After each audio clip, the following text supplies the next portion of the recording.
இன்றைய Sai Chitra social talk marathon நிகழ்ச்சி இடம்பெறுகின்ற விருந்தினர் கல்யாண மாலை நிகழ்ச்சியின் இயக்குனரான மீரா நாகராஜ்.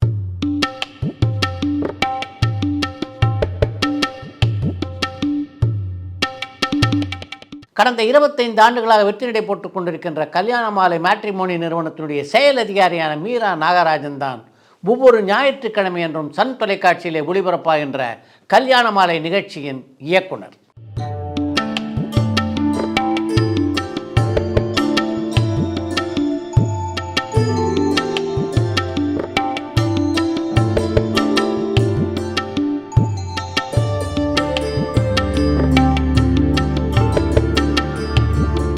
ஏறக்குறைய 3 லட்சத்துக்கும் மேற்பட்ட திருமணங்களை வெற்றிகரமாக நடத்தி முடித்துள்ள கல்யாண மாலை நிறுவனத்திலே தான் பெற்ற அனுபவங்கள் பலவற்றை இந்த நேர்காணலிலே பகிர்ந்து கொண்டிருக்கிறார் மீரா நாகராஜன்.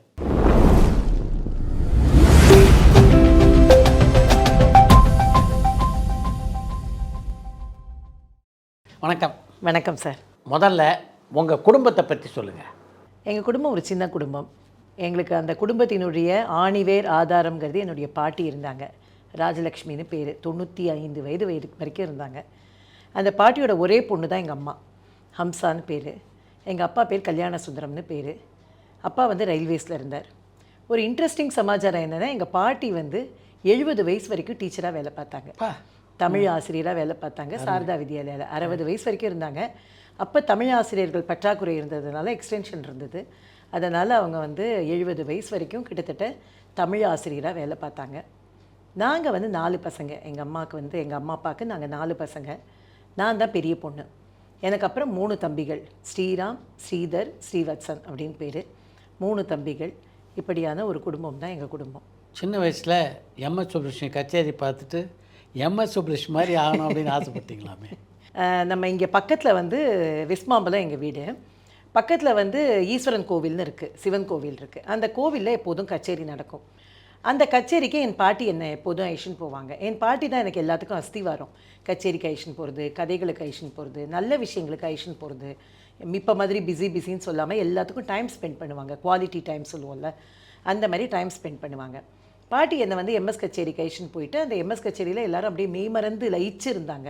அப்போல்லாம் தரையில் தானே உட்காந்து கேட்போம். அது மாதிரி எல்லோரும் லயிச்சு கேட்டு எல்லோரும் பண்ணிட்டு இருக்கும் பொழுது பாட்டி ஒரு வார்த்தை சொன்னாங்க, இதெல்லாம் பூர்வ ஜென்ம புண்ணியம், பரம்பரையாக வருது இது அப்படின்னு சொன்னாங்க. அப்போ நான் பாட்டிகிட்ட கேட்டேன், பரம்பரைங்கிறது யாராலும் ஒருத்தர் தானே பாட்டி ஆரம்பித்து வைக்கணும் அப்படின்னு கேட்டேன். பாட்டி ரொம்ப, நான் யதார்த்தமாக தான் கேட்டேன். ஆனால் பாட்டிக்கு அது ஒரு மாதிரி ஸ்டன் ஆகிடுது. நல்ல பதிலாக இருக்கே இது அப்படின்னு நினச்சாங்க. அப்போ நம்ம பரம்பரையை நீ ஆரம்பிச்சு வை அப்படின்னு சொன்னாங்க. அது ஒரு எனக்குள்ளே ஒரு பெரிய தாக்கத்தை ஏற்படுத்தின ஒரு சம்பவம் அது. அப்போ ஒரு 7-8 வயசு இருக்கும்னு நினைக்கிறேன். ரொம்ப சின்ன வயசு தான். அந்த மாதிரி பாட்டி என்னை கேள்வி கேட்டு பதில் சொல்ல வச்சு அந்த மாதிரி பண்ணுவாங்க. நீங்கள் படிக்கும்போது உங்களுடைய கனவு என்னவாக இருந்தது? என்னவாகணும் அப்படின்னு ஆசைப்பட்டீங்க? இல்லை, ரொம்ப மிடில் கிளாஸ் ஃபேமிலி எங்களோடது. எங்கள் அப்பா ரயில்வேஸில் இருந்தார். பாட்டி டீச்சராக இருந்தாங்க. ஒரு 6-7 பேர் கொண்ட குடும்பம். ஒரு சாதாரணமான ஒரு குடும்பம் தான். அந்த மாதிரி குடும்பமாக இருக்கும்பொழுது என்ன பெரிய கனவு இருக்கும் அப்படின்னாக்க, மிஞ்சி போச்சுன்னா அந்த காலத்தில் எங்கள் மாமாக்கள் அவெல்லாம் கசின்ஸ்லாம் இருந்தபோது அவங்கெல்லாம் பேங்க்கில் உத்தியோகம் பார்த்தாங்க. என்னுடைய அல்டிமேட் எய்ம் ஒரு பேங்க்கில் வேலை பார்க்கணுன்னு தான் இருந்தது. ரொம்ப பெரிய கனவு காண்பதற்கான வாய்ப்புகளை ஏற்படுத்த முடியல. அதனால் அவங்க இப்போ எங்கள் பாட்டிலாம் என்ன சொல்லிட்டு இருந்தாங்க, நல்லா படிமா, பெண்களுக்கு படிப்பு தான் ரொம்ப ரொம்ப முக்கியம், அதனால் நீ நன்னா படிக்கணுங்கிற விதையை பாட்டி ஊனிகிட்டே இருந்தாங்க. இன்ஃபேக்ட் 12th முடித்தோடனே எங்கள் அப்பா கல்யாணம் பண்ணணும்னு ஆசைப்பட்டார். ஏன்னா நான் ரயில்வேஸில் இருக்கேன், போருமா, இதுக்கு மேலே என்னால் ஒன்றும் பெருசாக பண்ண முடியாது, ஒரு பையனை பார்த்து கல்யாணம் பண்ணலாம், கிட்டத்தட்ட நிச்சயமே பண்ணுற லெவலுக்கு எங்கள் அப்பா வந்துட்டார். ஆனால் பாட்டி தான் குறுக்கப்படுத்தி தடுத்தாங்கன்னு சொல்லுவாங்கல்ல, அந்த மாதிரி குறுக்கப்படுத்தி தடுத்தாங்க. பெண்களுக்கு கல்வி தான் முக்கியம், அவள் டிகிரி முடித்தாதான் கல்யாணம் அப்படின்னு பாட்டி தான் அதை பிடிவாதமாக இருந்தாங்க. அந்த மாதிரி சொல்லி எனக்கு ஒரு பேங்க்கில் வேலை பார்க்கணும், நல்ல பொசிஷனுக்கு போகணும் அப்படின்னு ஆசைப்பட்டேன். ஆனால் அந்த காலத்தில் என்னென்னா, ஹிந்தி அப்போ ரொம்ப பெரிய இதுவாக ஹிந்தி பிரச்சார சபாலாம் ஆரம்பித்து ஹிந்தி நிறைய இங்கே கற்றுக்க ஆரம்பித்தாங்க. அப்போ நாங்கள் எல்லாமே ஹிந்தி கிளாஸ் போனோம்.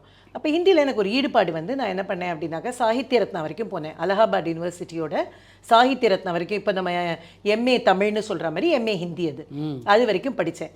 படித்த உடனே என்னாச்சுனாக்கா, ஹிந்தி செகண்ட் லாங்குவேஜும் எடுத்துட்டேன் ஸ்கூலில், காலேஜில். ஸ்கூல் வரைக்கும் தமிழ் தான், காலேஜில் செகண்ட் லாங்குவேஜும் எடுத்துட்டேன். அப்போ எனக்கு படிப்பு முடித்த உடனேயே எனக்கு ஹிந்தி டிரான்ஸ்லேட்டர் உத்தியோகம் கிடச்சிது. அது ஒரு நல்ல டிஃபென்ஸில் கிடச்சிது. ஊட்டிக்கு போகிற மாதிரி இருந்தது. ஆனால் ஏதோ சம்பவம் போகாமல் இங்கே சேவை பண்ணணும்னு வந்துட்டேன் போல இருக்கு. அவ்வளவுதான் இருந்தது சார் கனவு, பெரிய கனவெல்லாம் இல்லை. ஆனால் அந்த கவர்மெண்ட் உத்தியோகத்துக்கு போகணும்னு ஒரு இது இருந்தது. நானும் எப்படியாவது நல்ல வேலைக்கு போயிடணும், குடும்பத்தை நல்லபடியாக பார்த்துக்கணும், நல்லா சம்பாதிச்சு பணம் கஷ்டம் இல்லாமல் இருக்கணும் அப்படிங்கிற ஒரு ஆசை இருந்தது. உங்கள் கணவரின் மூத்த சகோதரரான பிரவீன் நடராஜன் ஒரு பிரபலமான படத்தயாரிப்பாளர். அப்படிப்பட்ட ஒரு குடும்பத்தில் முதலாக அடியெடுத்து வைத்த போது எப்படி இருந்தது? 84 எனக்கு கல்யாணம், கிட்டத்தட்ட இப்போ 40 வருஷம் ஆகுது. அந்த குடும்பம் வந்து அதான், நானும் வெஸ்ட் மாம்பலத்தில் இருந்தேன், அந்த குடும்பமும் வெஸ்ட் மாம்பலம் தான், இங்கே மகாதேவன் ஸ்ட்ரீட்டில் இருந்தாங்க.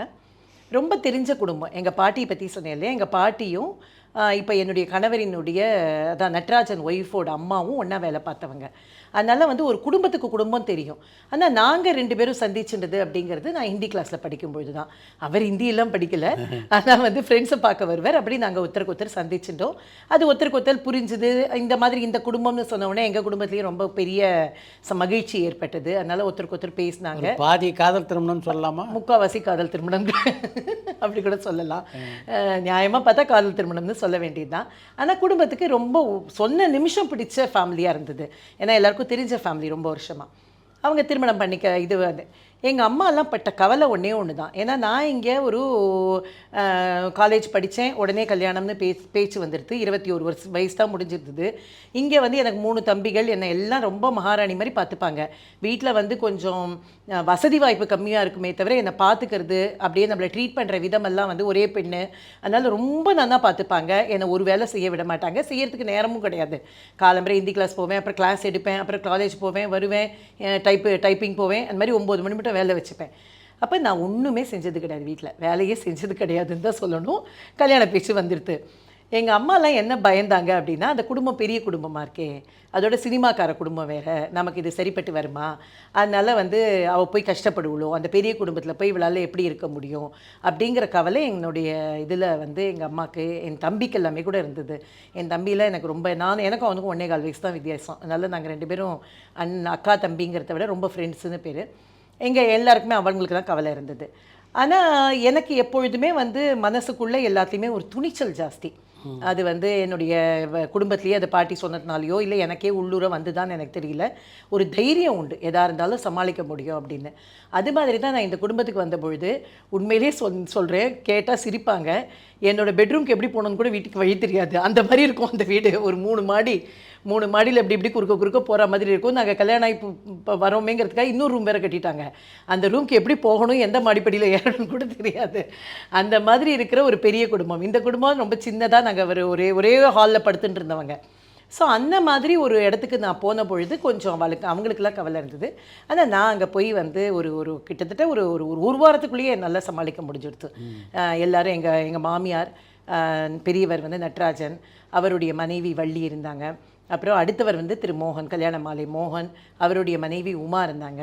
என்னுடைய கணவர் நாகராஜன். அதை தவிர அந்த வள்ளி அவங்களுடைய அம்மா, அவங்க எல்லாம் நிறைய பெரிய குடும்பம். அவங்களுக்கு 3 குழந்தைகள், இவங்களுக்கு 2 குழந்தைகள், கிட்டத்தட்ட எண்ணணுங்கிற அளவில் தான் குடும்பம் இருந்தது. ஆனால் என்னமோ தெரியல, அது ஒரு நல்ல ஒரு எடுத்த உடனே ஒரு ஈர்ப்பு வந்துடுது. எல்லாரோடையும் சகஜமாக பழகி பேசி. அதுக்கு ரொம்ப முக்கிய காரணம் வந்து எங்கள் மாமியார். அந்த மாமியார் வந்து எப்படி இங்கே எனக்கு பாட்டியோ அந்த மாதிரி அங்கே மாமியார் என்ன பண்ணுவாங்க அப்படின்னாக்கா, நம்மளை வந்து ஒரு அந்நியமாக ஃபீல் பண்ணவே விட மாட்டாங்க. எதாக இருந்தாலும் வந்து வந்த உடனேயே நம்மள்ட்ட ஏதாவது ஒரு ஒர்க்கை கொடுக்கறது, நம்மளை வந்து ஒரு முன்னிலைப்படுத்துறது, அது மாதிரி பண்ணி நீ பால் காய்ச்சுமா அப்படின்வாங்க, ஏதாவது ஒன்று பண்ணுன்னுவாங்க. பண்ணிவிட்டு என் மருமக எவ்வளோ நல்லா பண்ணியிருக்கா பாரு அப்படின்னு எல்லாருக்கும் போட்டு, அது எப்படி சுமாராக தான் இருந்திருக்கும், ஏன்னா எனக்கு ஒன்றுமே பண்ண தெரியாது. ஆனால் அதை விட்டு கொடுக்காமல் பண்ணி எல்லாரோடையும் என்னை பழக வச்சு பேச வச்சு, என் மருமக கோலம் போட்டால் அவ்வளோ அழகாக இருக்கும், என் மருமக வந்து இதை பண்ணால் அவ்வளோ நல்லாயிருக்கும், சமையல் பண்ணால் நல்லாயிருக்கும்னு நமக்கு தெரியாததெல்லாம் கூட தெரிஞ்சுதான் சொல்லி நம்மளை வந்து அந்த ஈஸ் பண்ணி விட்டாங்க. அதனால எனக்கு அந்த குடும்பத்தில் வந்து எடுத்த உடனே ரொம்ப இயல்பாகிட்டேன் நான் அந்த குடும்பத்தில். அப்போ சினிமாவை பற்றி என்ன புரிதல் உங்களுக்கு இருந்தது? ஒன்றுமே தெரியாது. எனக்கு சினிமா பார்க்க தெரியும், அவ்வளோதான். அது கூட ரொம்ப கம்மி. ஏன்னா இந்த குடும்பத்தில் தான் சொன்னேனே, எங்கள் குடும்பத்தில் ரொம்ப பெரிய எக்ஸ்போஷர் இல்லாத ஃபேமிலி. எங்கள் அம்மா ரொம்ப குடும்பம் தான் அம்மாவுக்கு. என்ன 4 குழந்தைல நல்லபடியாக கொஞ்சம் கஷ்டம் தெரியாமல் வளர்க்கணும், நல்ல சாப்பாடு போடணும், நல்ல படிக்க வைக்கணும். இவ்வளோ தான் எங்கள் அம்மாவுக்கு தெரியும். அதனால் நாங்கள் சினிமாக்கெல்லாம் கூட ரொம்ப போனதில்லை. இங்கே நேஷனல் தியேட்டரில் என்ன படம் வருதோ அதுதான் படம். அதுலேயுமே அந்த காலத்துலலாம் சிவாஜி படம் தான் பார்க்க விடுவாங்க. அந்த காலத்தை பற்றி தான் தெரியும் உங்களுக்கு. அதனால் அவ்வளோதான் பார்த்துருக்கேன். நான் வருஷத்துக்கு ஒரு படம் பார்த்துருந்தா பெரிய விஷயம். அதனால் எனக்கு சினிமாவை பற்றி ஒன்றுமே தெரியாது. ஆனால் இந்த குடும்பத்துக்கு வந்த அப்புறம் எல்லா இதுலேயும் இன்வால்வ் பண்ணிட்டேன். எல்லாத்துலேயும் பேசும்பொழுது அப்போல்லாம் வந்து நட்ராஜ் சார் வந்து 3 படம் எடுத்துகிட்டு இருந்தார். அப்போது இது எனக்குள் ஒருவன் படம் போயிட்டு இருந்தது. அதுக்கப்புறம் உடனே சிந்து பைரவி வந்தது. அந்த மாதிரி எல்லாம் வரும்பொழுது அதில் வந்து நான் எல்லாத்தையும் ஈடுபாடாக கவனிப்பேன். அப்புறம் வந்து அதை பற்றின விமர்சனங்கள் எல்லாம் படிப்பேன்.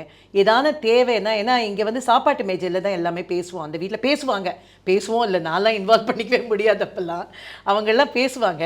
பேசும்பொழுது அந்த இன்வால்வ் பண்ணிக்கும்போது அவங்க பேசும்பொழுது நான் எல்லாத்தையும் கவனிப்பேன். ஏதான ஒரு கமெண்ட் கொடுத்தோன்னா அதை எடுத்துப்பாங்க. அந்த மாதிரிலாம் வந்து அந்த குடும்பத்தில் வந்து அது ஒரு பெரிய ப்ளஸ். அது நட்ராஜ் சாராக இருக்கட்டும், மோகன் சாராக இருக்கட்டும், எல்லாருமே அந்த பெரியவங்க இல்லை நீ இது அதெல்லாம் கிடையவே கிடையாது. அதனால் ரொம்ப இயல்பாக பேசுவாங்க, விளையாட்டாக பேசுவாங்க. நான் ஏதாவது பரமாற வந்தால் கூட அம்மா நாங்களாம் இல்லாத போது கூட கொஞ்சம் பரமாறி பழகிக்கோமா அப்படின்னு வேறு நட்ராஜ் சார். அந்த மாதிரி அவர் வந்து கொஞ்சம் எளிமைப்படுத்திடுவார் நம்மளை. அதே மாதிரி சொல்ல வேண்டிய விஷயத்தையும் கரெக்டாக சொல்லி புரிய வச்சு எல்லாம் பண்ணுவாங்க. அண்ட் எங்கள் அம்மாவும் நட்ராஜன் ஒய்ஃபும் ஒன்றா படித்தவங்க. அதனால் எனக்கு அது ஒரு அவங்களுக்கு வந்து எப்படி இருந்ததுன்னா தம் பொண்ணு வந்த மாதிரி ஒரு ஃபீல் இருந்தது. அதனால் அவங்க வந்து ரொம்ப நல்லா சொல்லி கொடுத்து அதெல்லாம் பண்ணாங்க. சினிமாவை பற்றி ஒன்றுமே தெரியாமல் தான் இந்த குடும்பத்துக்குள்ளே நுழைஞ்சேன் நான். எந்த காலகட்டத்தில் இந்த அட்மினிஸ்ட்ரேஷனுக்குள்ளே வந்தீங்க நீங்கள்? இல்லை, நான் வந்து பப்ளிக் அட்மினிஸ்ட்ரேஷன் படித்தேன். என்னுடைய படிப்பை பற்றி நான் சொல்லணும் அப்படின்னாக்க, நான் வந்து ஓரளவுக்கு நல்லா படிக்கிற ஸ்டூடெண்ட்டு. இங்கே வந்து சாரதா வித்யாலயா மாடல் ஹைஸ்கூல் இருக்கு இல்லையா, அதில் தான் நான் வந்து 10th வரைக்கும் படித்தேன். என்னுடைய காலகட்டத்தில் தான் +1 வந்தது. அந்த பீரியடில் வந்து எந்த ஸ்கூல்லையுமே +1 கிடையாது, ரொம்ப கம்மி. மொத்தமே வந்து ஒரு 10 ஸ்கூலில் தான் +1 வந்தது. அப்போ நாங்கள் வந்து ராணி மையமேன்னு அந்த ஸ்கூலில் போய் நானே அப்ளை பண்ணி எங்கேயோ இங்கேருந்து இங்கே டி நகரை தாண்டாதுவோ அங்கே இதுக்கு போனோம், ராஜாமுத்தி அந்த ஆரியபுரத்தில் போய் அப்ளை பண்ணோம். அப்போ அந்த ஸ்கூலில் என்ன பண்ணிட்டாங்கன்னா, அவங்களுக்கு உள்ள பசங்களுக்கு தான் காமர்ஸ் குரூப் கொடுத்தாங்களே தவிர எனக்கு தான் பேங்க்குக்கு போகணும் வேலை இல்லையா. அதனால் வந்து எனக்கு காமர்ஸ் அக்கௌண்ட்ஸ் உள்ள குரூப் வேணும்னு நான் ரொம்ப பிடிவாதமாக இருந்தேன். ஆனால் வந்து அந்த வெளி ஸ்கூல்லேருந்து வந்தவங்களுக்கு அந்த சான்ஸே கிடைக்கல. அவங்க வந்து ரொம்ப என்னை கன்வின்ஸ் பண்ணி காமர்ஸுக்கு ஏதோ சம்மந்தம் இல்லாத ஒரு குரூப், காமர்ஸ் இருக்கும், ஹிஸ்ட்ரி இருக்கும், அட்வான்ஸ் லாங்குவேஜ் இருக்கும், இன்னும் ஒன்று இருக்கும், அது மாதிரி ஒரு 4 போட்டு ஒரு குரூப்புன்னு கொடுத்துட்டாங்க. இல்லை காமர்ஸ் இருக்குது, அது ஒன்று புரிஞ்சுது எனக்கு. சரின்னு போய் அந்த ஸ்கூலில் சேர்ந்துட்டேன். ஆனால் காமர்ஸ் அச்சரம் சுத்தமாக ஒரு வார்த்தை புரியலாங்க. ஏன்னா தமிழ் மீடியத்தில் படிச்சுட்டு போயிருக்கோம். இங்கிலீஷ் மீடியத்தில் அவங்க நடத்துகிற ஒரு விஷயம் கூட புரியல. ஆனால் ஒரு மனசுக்குள்ளே இருக்கிற அந்த பிடிவாதமும் ஒரு தன்னம்பிக்கையும் என்ன பண்ணிட்டு அப்படின்னாக்க, +1 நான் வந்து காமர்ஸில் வந்து வார்னிங் பாஸ், என்ன வார்னிங் பாஸ்னு போர்டில் போட்டாங்க. எனக்கு ரொம்ப பெரிய அவமானம் ஆகிடுது. ஏன்னா நல்லா படிக்கிற பொண்ணு தான். இங்கெல்லாம் வந்து ஒரு நோட்டீஸபிளாக இருப்பேன். இந்த சாரதா வித்யாலயெல்லாம் என்னை பார்த்து என்னை ரொம்ப நல்லா தெரியும், பேச்சு போட்டியில் கலந்துப்பேன், நிறைய ப்ரைஸ் வாங்குவேன். அங்கே போய் போர்டில் இப்படி வந்த உடனே என்னோட அவமானம் வந்து தாங்கவே இல்லை. என்ன பண்ணினேன் அப்படின்னாக்க, ஒரு பிடிவாதம் வந்து என்ன பண்ணேன்னா, +2 வந்து நல்லா படிக்க ஆரம்பித்தேன். படித்து புரிஞ்சுட்டு, அதுலேயும் அந்த ஸ்கூலில் என்ன பண்ணுவாங்கன்னா, ரொம்ப நல்ல டீச்சர்ஸ் தான் இருந்தாலும் அந்த ஸ்கூல்லேயே படித்தவங்களுக்கு இருக்கிற மரியாதை நமக்கு இருக்காது இல்லையா. அது ஒரு சின்ன பார்ஷியாலிட்டி இருக்கும், அதெல்லாம் இருக்கும். அப்படி இருக்கும்பொழுது இதுலேருந்தெல்லாம் மீண்டு வரணுங்கிற ஒரு பிடிவாதம் இருந்தது. அப்போ என்ன பண்ணலான்னு யோசிச்சுட்டே இருக்கிறதே திடீர்னு ஒரு நாளைக்கு என்னாச்சு, ஒரு பேச்சு போட்டி அனௌன்ஸ் பண்ணாங்க ஸ்கூலில். பேச்சு போட்டி அனௌன்ஸ் பண்ணிவிட்டு, ரொம்ப மனிதனுக்கு ரொம்ப முக்கியம் உடல் வளர்ச்சி தேவையா உள்ள வளர்ச்சி தேவையாங்கிற மாதிரி ஒரு டாபிக்னு வச்சுக்கோங்களேன், எனக்கு கரெக்டாக ஞாபகம் இல்லை. அதில் அந்த ஸ்கூலில் ரொம்ப பிரமாதமாக பேசுகிற பொண்ணுன்னு ஒரு பொண்ணை சொன்னாங்க. அந்த பொண்ணுக்கு உள்ள வளர்ச்சி தேவைன்னு கொடுத்துட்டாங்க டாப்பிக்கை. இப்போ உடல் வளர்ச்சி தேவைங்கிறது நம்ம உள்ள வளர்ச்சியை கம்பேர் பண்ணும்போது சொல்ல முடியாது. ஆனால் ரெண்டும் தேவைங்கிறது முக்கியமாக இருந்தால் கூட உள்ள ரொம்ப கண்டிப்பாக வேணும்னு.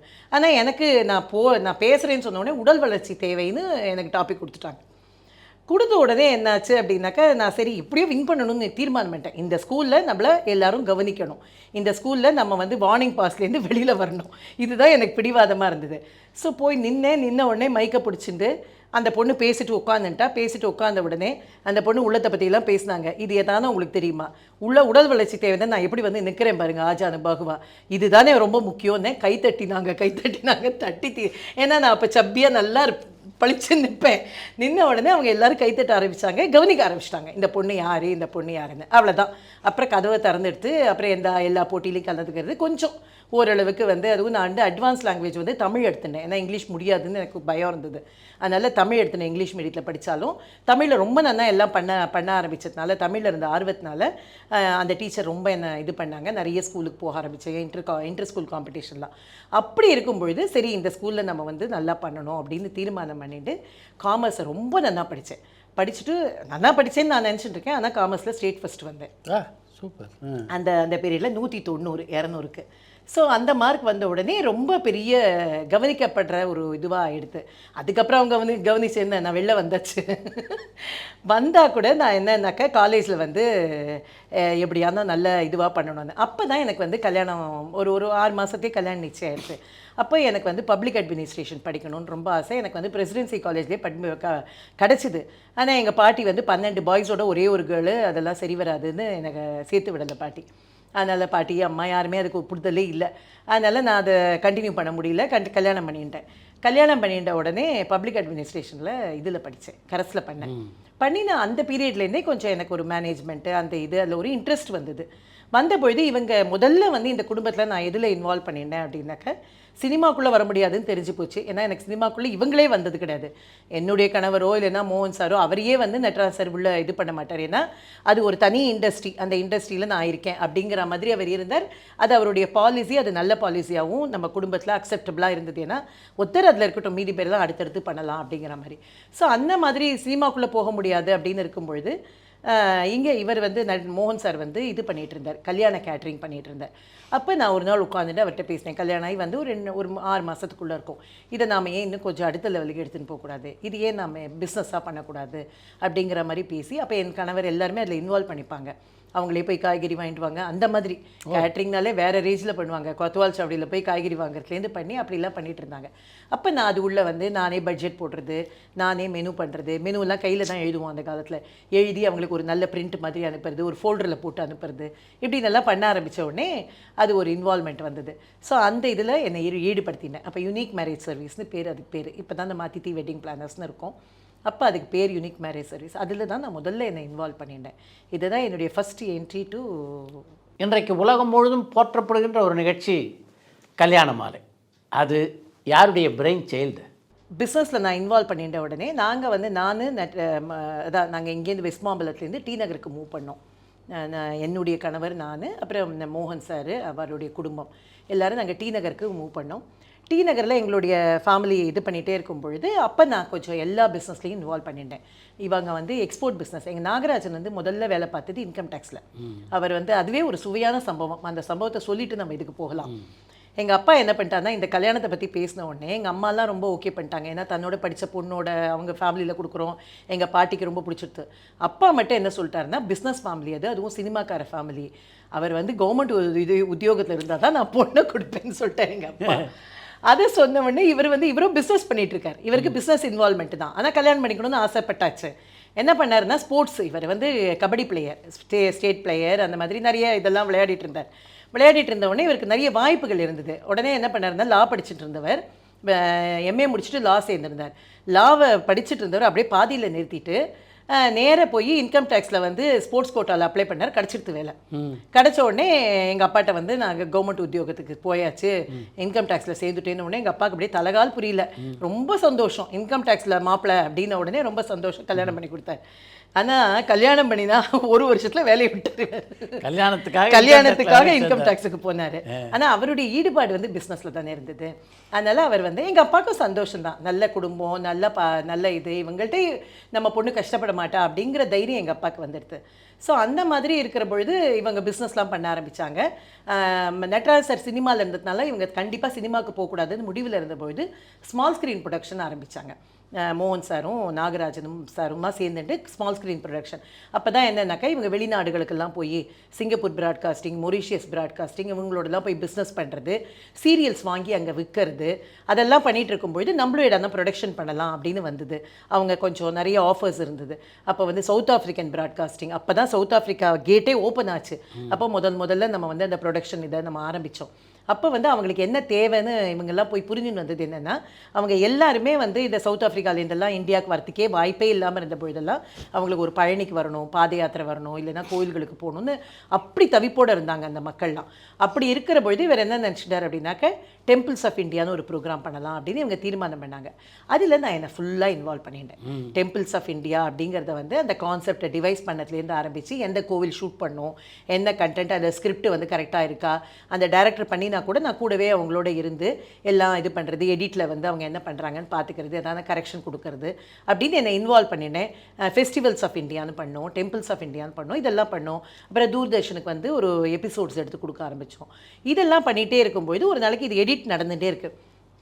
தேனாம்பேட்டில் ஒரு எடிட் ஸ்டூடியோ. அதில் எடிட்டில் வந்து உங்களுக்கு தெரியும், எடிட் ஸ்டூடியோவில் வந்து காஃபி டீ சாப்பிட மாட்டோம். நம்ம வந்து வெளியில் நின்றுட்டு காஃபி டீ சாப்பிட்ற நேரம் டீ சாப்பிட்டுட்டே இருக்கும்பொழுது அந்த டைரக்டர் வந்து அவங்க தூர்தர்ஷனில் வேலை பார்த்தவங்க. அவங்க அப்போ தான் இப்போ இந்த சேட்டலைட் சேனல்லாம் வந்த புதுசு, சன் டிவியே வந்த புதுசுன்னு வச்சுக்கோங்களேன்.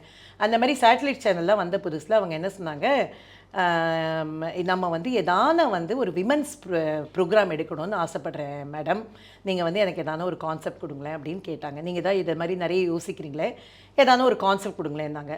நான் இந்த டீயை குடிச்சுட்டே இருந்தவோ அப்படி டீயை எடுத்துகிட்டு அவங்கள்ட்ட சொன்னேன், விமன்ஸ் மேகசின் அப்படின்னாலே, விமன்ஸ் இதுனாலே உடனே பியூட்டி, குக்கரி அப்படின்னு எல்லாரும் யோசிக்கிறாங்க. ஏன்னா அப்போல்லாம் வந்து மிஞ்சி போனால் மங்கையர் மலர் இருக்கும், அதை பார்த்தோன்னா நமக்கு திரும்ப திரும்ப குக்கரி இருக்கும், இது இருக்கும், எப்படி ஸ்கின் எப்படி நல்லா வச்சுக்கிறது, இப்படி தான் யோசிக்கிறாங்க. ஆனால் நீங்கள் யோசிச்சு பாருங்கம்மா, ஒரு குடும்பத்தில் வந்து பொண்ணுக்கோ பையனுக்கோ வயசாக எடுத்துன்னா அந்த அம்மாவோ அத்தையோ இவங்க தான் கவலைப்படுறாங்க. ஏன்னா ஆண்கள் வந்து அதை பற்றி கவலைப்படுறதுக்கான நேரம் இருக்கிறது அந்த காலத்தில் நான் சொல்கிறது. அதனால வந்து நாம் வந்து அது நீங்கள் சொல்லலாம், நான் சொல்ல முடியாதுன்னு. அதனால் வந்து நாம் வந்து இது வரன் தேடுற பணியை வந்து டிவியில் பண்ணால் என்ன அப்படின்னு கேட்ட உடனே அவங்க அப்படியே துள்ளி குதிக்க ஆரம்பிச்சிட்டாங்க. ஐயோ ரொம்ப நல்லா இருக்குது இந்த கான்செப்ட் மீராமா, நம்ம நிச்சயமாக பண்ணலாம் அப்படின்னு சொல்லிட்டு அவங்க சொன்னாங்க. இது நான் சொல்கிறது வந்து 96, 97களில் அப்படின்னு சொன்ன உடனே நட்ராஜன் சார் அப்போ தான் வந்து அவர் பிரமிட் தனியாக ஆஃபீஸ் வச்சு பண்ணிகிட்டு இருந்தார். உங்களுக்கு தெரியும், அதெல்லாம் சினிமா எடுத்துகிட்டு இருந்தார். அது வந்து சிஐடி நகரில் எங்கள் ஆஃபீஸ் இருந்ததும் அங்கே தான். இதுவும் நானும் மோகன் சார் இந்த கான்செப்டை இப்படி மனசில் ஊற போட்டுட்டே வந்துட்டு நட்ராஜன் சார்கிட்ட வந்து நான் இதை சொன்ன உடனே அவர் இப்படி வாஷ்ரூம் கதவை திறந்தவர் அப்படியே நின்றுட்டு இதை நம்ம பண்ணுறோமா அப்படின்னு. அதாவது சினிமா மாதிரி நடந்தது அது. அப்படி இப்படி திறந்தவர் பாத்ரூம் உள்ளே போகாமல் அங்கே நின்றுட்டு ஸ்ட்ரைக்கிங்காக இருந்திருக்கு. அவர் என்ன சொன்னார், இதை நம்ம பண்ணுறோமா அப்படின்னார். போயிட்டு அப்புறம் வாஷ்ரூம் போயிட்டு வந்துட்டு, நீ முதல்ல அந்த அம்மாவுக்கு ஃபோன் பண்ணு. அப்போல்லாம் மொபைல் கூட ரொம்ப கிடையாது, எல்லார் கையிலையும் நம்ம ஃபோன் தான். அந்த அம்மாவுக்கு முதல்ல ஃபோன் பண்ணு, நம்ம பண்ணுறோன்னு சொல்லு அப்படின்னு. நான் அந்த அம்மாவை பிடிச்சி அந்த அம்மாட்ட ஃபோன் பண்ணேன். அம்மா, நம்ம நட்ராஜ் சாரும் மோகன் சார் எல்லாருமே நான் எங்கள் ப்ரொடக்ஷனில் பண்ணணும்னு இது யோசிக்கிறாங்கம்மா. இல்லை உங்கள் கான்செப்ட்டுமா, நீங்கள் பண்ணணுன்னா கண்டிப்பாக நீங்கள் பண்ணிக்கிங்க, இது அப்சல்யூட்லி உங்களோட கான்செப்ட், இது நீங்கள் பண்ணிக்கிங்க. நாங்கள் சொன்ன உடனே அது அப்படியே விறுவிறுன்னு நம்ம இந்த சினிமாவில் அண்ணாமலை படத்தில் அவர் பணக்காரரார மாதிரி தான் இது நடந்தது. என்ன நடந்தது அப்படின்னாக்கா, நட்ராஜ் சார் உடனே சுரேஷ் கிருஷ்ணா சாருக்கு ஃபோன் பண்ணார், அதை பண்ணினார், கான்செப்டை டிவைஸ் பண்ணார். அனந்து சார் வந்தார், கான்செப்டை யோசித்தாங்க.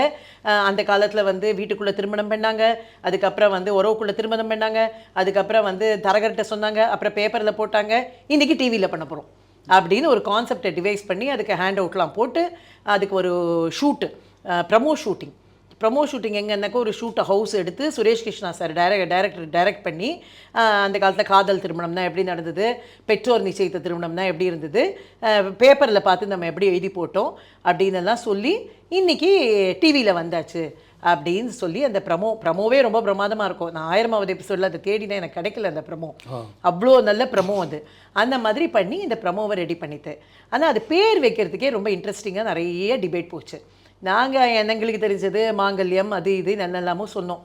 அனந்து சார் சொன்னார், இல்லைம்மா போஸ்ட் கார்டில் எழுதி போடுவோம், நான் இதில் கலந்துக்க. அந்த காலத்தில் அப்போ தானே பண்ணுவாங்க, போஸ்ட் கார்டில் எழுதி நாங்கள் இந்த டிவி நிகழ்ச்சியில் கலந்துக்க விருப்பம்னா அதில் எழுதி போடுவோம். அவன் வந்து எந்த நிகழ்ச்சிக்கு போஸ்ட் பண்ணுற அப்படின்னு கேட்டால் மாங்கல்யம் தந்துனானேன்னெல்லாம் சொல்ல முடியாது, அதனால் அது வாயில் நுழையிற சிம்பிள் பேராக இருக்கணும் அப்படின்னு அனந்து சார் சொன்னார். அப்போ தான் இந்த படம் வந்து நமக்கு பரபரப்பாக புது அர்த்தங்கள் போயிட்டு அந்த பாட்டு ரொம்ப பாப்புலராக இருந்தது. திடீர்னு அனந்து சார் தான் பேர் வச்சார், கல்யாண மாலை அப்படின்னு பேர் வச்சார். அது பேர் வச்சது அவர், அந்த இதை எடுத்து கொடுத்தது இவர், இதை இனிஷியேட் பண்ணது நட்ராஜன் சார். மோகன் சார் இதை நடத்துறதுன்னு. மோகன் சார் நடத்துறது அப்படிங்கிறது நீங்கள் கேள்வி கேட்கறதுக்கு முன்னாடியே நான் பதில் சொல்லிடுறேன். மோகன் சார் நடத்துறதுங்கிறதோ இல்லை நான் அதை இயக்கிறதுங்கிறதோ முதல்ல கிடையாது. ஏன்னா எனக்கு சுத்தமாக ஒன்றுமே தெரியாது. நான் ஏதோ படிச்சுட்டு எம்ஏ படிச்சுட்டு வந்தவோ. மோகன் சாருக்கும் இப்போ ப்ரொடக்ஷன் அது இது அது மாதிரி இருந்தாரே தவிர ஏதோ செலவு பண்ணலாம் ப்ரொடியூஸ் பண்ணலாம்னு நினச்சாரே தவிர அவர் இதுக்குள்ளே வரதாவெல்லாம் கிடையாது. அப்போ நாங்கள் வந்து டேட் கிடச்சாச்சு. ஒரு கொஞ்ச நாளைக்கு ஏதோ பண்ணிக்கினி பார்த்தோம், அது சரி பண்ணல. அப்புறம் சன் டிவியில் டேட் கிடச்சி கொடுத்து இப்போ சன் டிவியில் நாங்கள் ஃபுல் ஃப்ளெஷ்டாக போனோம். 2000 ஆரம்பம். அது 2000 டேட் வந்தாச்சு, ஷெடியூல் வந்தாச்சு, இப்போ ஷூட்டிங் போய் ஆகணும். போகணுன்னா நிறைய பேர் ட்ரை பண்ணோம். அப்போ என்ன எங்களுக்குள்ளே மனசுக்குள்ளே இருந்ததுன்னா, கல்யாண மாலைங்கிற கான்செப்ட் வின் பண்ணணும்னு நாங்கள் நினச்சோமே தவிர, ப்ரோக்ராமாக வின் பண்ணணும்னு நினச்சோமே தவிர, மேட்ரிமோனி நம்ம கோர் ஆக்டிவிட்டி, நம்ம இவ்வளோ கல்யாணம் இதெல்லாம் எதுவுமே கிடையாது. ஏதோ 13 வாரம் இல்லை 26 வாரம் அது நல்லா போகணும், இதுதான் நம்ம மனசில் இருந்தது. ப்ரோக்ராமாக நல்லா ஜெயிக்கணும், இதுதான் இருந்தபோது அப்போ நம்ம என்ன நினைப்போம், பாப்புலராக இருக்கிறவங்க தானே ஆங்கர் பண்ணணும்னு நினைப்போம், ஆப்வியஸ் தானே. அந்த மாதிரி நிறைய பேர்கிட்ட நாங்கள் போய் கேட்டோம். நல்ல ஒரு இயக்குனர் நடிகர்கிட்ட கூட நாங்கள் கேட்டோம். எல்லார்ட்டையும் கேட்ட பொழுது நம்ம ஐடியாவும் அவங்க ஐடியாவும் ஒட்டே வரல. என்ன ஒன்று பை காட்ஸ் கிரேஸ், அப்போ எனக்கு வந்து இன்றைக்கி நான் வந்து 60 வயசில் இருக்கேன் அப்படின்னா, அன்றைக்கி எனக்கு என்ன 35 வயசு இருந்திருக்கும்னு வச்சுக்கோங்களேன். அந்த வயசுலேயே எனக்கு என்ன தோணித்துன்னா, இது சரியாக வராதுன்னு அட்லீஸ்ட் தோணித்து. இதை இவங்க சொல்கிறது வந்து இவங்க வந்து இப்படி பண்ணினாங்கன்னா சரி வராது. ஒருத்தர் என்ன சொன்னார்னா, என்னை யாரும் இயக்கக்கூடாது, நானே டைரக்டர் தான், நானே என்னை இயக்கிப்பேன், நான் வந்து மானாவாரியாக தான் கேள்வி கேட்பேன். ஒரு பொண்ணு வந்து உட்காந்தாள்னாக்க, நீ சமைச்சா அடுத்தவங்க சாப்பிட முடியுமாம்மா அப்படின்னு கேட்பேன். ஏற்கனவே உனக்கு ஒரு லவர் இருந்தாலாம் அப்படிலாம் கேட்பேன். அப்படி கேட்டால் தான் ப்ரோக்ராம் ஜெயிக்கும். அவர் கேட்டது ப்ரோக்ராமாக நியாயம்தான். என்ன அந்த பையன் வந்து கேட்டால் தான் தம் அடிப்பியான்னு கேட்பேன். இப்படியெல்லாம் கேட்டால் தான் இந்த ப்ரோக்ராம் ஜெயிக்கும். ஆனால் இப்படி பண்ணினா தான் நமக்கு வந்து டிவியில் நிலச்சிருக்க முடியும். அதனால் நீங்கள் என்னை யாரும் டைரக்ட் பண்ணக்கூடாது, அண்ட் ஒரு நாளைக்கு இவ்வளோ தான் பண்ணுவேன், எபிசோடை முடிச்சுட்டு போட்டு வந்துடுவேன் அப்படின்னு சொன்னேன். எனக்கு வந்து அது ஒப்புதலாகவே வரல. நான் அந்த அவங்க வீட்டிலேருந்து மாடிப்படியிலேருந்து இறங்கி வரும்பொழுது மோகன் சார்கிட்ட சொன்னேன், இது வழங்காது, இல்லை அது வழங்காதுன்னு சொல்கிறத விட இந்த ப்ரோக்ராமை நீங்கள் பண்ணுங்கன்னு சொன்னேன். என்ன அது ஒரு வார்த்தை நான் சொன்னேன். என்ன சொன்னேன்னாக்க, அவங்க பண்ணினாங்கன்னா அவங்களினுடைய கல்யாண மாலைன்னு மாறும், ஏன்னா அவர் ரொம்ப பாப்புலர். ஆனால் நீங்கள் பண்ணினீங்கன்னா கல்யாண மாலை மோகன்னு பேர் வரும் உங்களுக்கு, நீங்கள் பண்ணுங்க அப்படின்னு சொன்னேன். மோகன் சார் அப்படியே நின்றுட்டார் அந்த இடத்துல. நின்றுட்டு, அம்மா எனக்கு 2 வாரத்தை பேசினா 3வது வாரத்தை மறந்து போயிடும், என்ன போய் இதிலெல்லாம் இழுத்து விடாது, அவங்க பேர் சொல்லிகிட்டே இருக்கும்போதே நான் பேரை மறந்து போயிடுவேன், மணப்பெண் வேணுமா மகள் வேணுமான்னு கூட என்னால் ஞாபகம் வச்சுன்னு சொல்ல முடியாது, இந்த விளையாட்டுக்கெலாம் நான் வரல, அதனால் நீ வந்து இதெல்லாம் என்னை இழுத்து விடாதனர். நான் இல்லவே இல்லைன்னு சொல்லிட்டேன். இல்லவே இல்லை, நடக்குது. இப்போ என்ன நம்ம என்ன பெரிய அப்படியே 1000 எபிசோட் பண்ணிட்டோமா, ஒன்றும் கிடையாது. பண்ணுறோம், ஜெயிச்சா ஜெயிக்க போகிறோம், ஜெயிக்கலையா நமக்கு வேறு ப்ரோக்ராம் இருக்குது, நம்ம வேறு பண்ணிட்டு போகலாம். நமக்கு ஒன்றும் இதுதான் வாழ்வா சாவா கிடையாது. ஏன்னா நிறைய ப்ரோக்ராம்ஸ் பண்ணி எல்லா நாட்டுக்கும் அனுப்பிச்சுட்டு இருக்கோம். அதனால் நமக்கு ஒரு லைவ்லிஹுட் இருக்குது. அதனால் இதை நீங்கள் தான் பண்ணுறீங்க, நன்னா வந்தால் பண்ணுவோம், நன்னா வரலைன்னா வேண்டாம் அப்படின்னு சொன்னேன். அப்படி தான் மோகன் சார் உள்ளே வந்தார். நான் வந்தது எப்படி ஒரு இது அப்படின்னாக்க, நான் எனக்கு இயக்கம் அப்படி இப்படிலாம் நான் நினைக்கவே இல்லை. எப்படி நான் முன்னாடி சொன்னேன் இல்லையா, இந்த டெம்பிள்ஸ் அது இதெல்லாம் பண்ணும்போது கொஞ்சம் கூட போய் உட்காந்துட்டு இருந்தேன்னு, அந்த மாதிரி அவங்கள போட்டு தான் நான் பண்ணுறதா இருந்தது. ஆனால் அவங்க பண்ணும்பொழுது என்ன பண்ணிட்டாங்க அப்படின்னாக்க, அவங்கெல்லாம் ஒர்க் பண்ணதெல்லாம் கவர்மெண்ட்டில் ஒர்க் பண்ணவங்க. அதனால் இப்போ அவங்க வந்து ஒருத்தர் உட்காந்துட்டு இருக்காங்க, அங்கே வரன்னு தேடுறதுக்கு நாங்கள் அப்ளை பண்ணாலே 5 பேர் வருவாங்க. காலம்புரை 5 பேரண்ட்ஸ் வருவாங்க, இப்போ பசங்க வருவாங்க. லைட்ஸ்லாம் ஆன் பண்ண உடனே 3 பேர் காணாமல் போயிடுவாங்க. ஏன் பயம் வந்துடும். ஏன்னா எப்போ நான் சொல்கிறேன், 25 வருஷம் முன்னாடி பயம் வந்துடும். லைட்ஸ் ஆன் பண்ணி ஷூட்டிங் லைட்ஸு ஷார்ட்ஸுன்னு வச்ச உடனே சத்தமே போடாமல் பிரேக்ஃபாஸ்ட் சாப்பிட்டு 3 பேர் காணாமல் போயிடுவாங்க. அப்போல்லாம் உங்களுக்கு ஞாபகம் இருக்கும்னு நினைக்கிறேன், அந்த மணிலாவோ எங்கேயோ போயிட்டு வரணும் எபிசோடு, இங்கேருந்து அப்லிங்க் ஆகாது, அங்கே போயிட்டு வரணும். நான் 10 நாள் முன்னாடி எபிசோட் கொடுக்கணும். அந்த மாதிரி கொடுக்கணும்னா வாரம் ஷூட்டிங் பண்ணணும். நம்ம அப்போ ஹவுஸ்னு ஒன்று இருந்தது இல்லை, அதில் வாரம் வியாழக்கிழமைக்கு ஷூட்டிங் வைப்போம். 5 பேர் வருவாங்க, 2 பேர் காணாமல் போயிடுவாங்க, 2 பேர் தான். அவங்களே வந்து உட்காண்டிருந்தாலும் நம்ம ஆளுங்க ரொம்ப லேட்டாக வருவாங்க. வரட்டும், நம்ம ஃப்ரீயாக தானே பண்ணுறோம், வெயிட் பண்ணட்டும் அப்படிங்கிற மாதிரி அவங்க ஒரு ஆட்டிடியூடில் இருந்தாங்க. அப்புறம் வந்து கான்செப்டாக ஏதோ ஒன்று டெவலப் பண்ணாங்க. எனக்கு அது சரிப்பட்டு வரலன்னு உடனே நான் சொன்னேன், இது 2-3 எபிசோடுக்கு மேலே தேராதுமா, இது ஏதோ ஒரு கான்செப்ட் இருந்தது, எதிர்பார்ப்புகளும் ஏமாற்றங்களும் அப்படின்னு ஒரு கான்செப்ட் கொடுத்தாங்க. கணவனும் மனைவியும் பேசணும், அதில் ஒரு காம்பனண்ட்டில் கணவன்கிட்ட நான் என்ன எதிர்பார்க்குறேன்னு மனைவி சொல்லணும், என்ன ஏமாற்றம் அடைஞ்சேன்னு சொல்லணும். யார் உண்மையாக சொல்லுவாங்க? 25 வருஷத்துக்கு முன்னாடி, இப்போயான கொஞ்சம் சொல்லலாம்.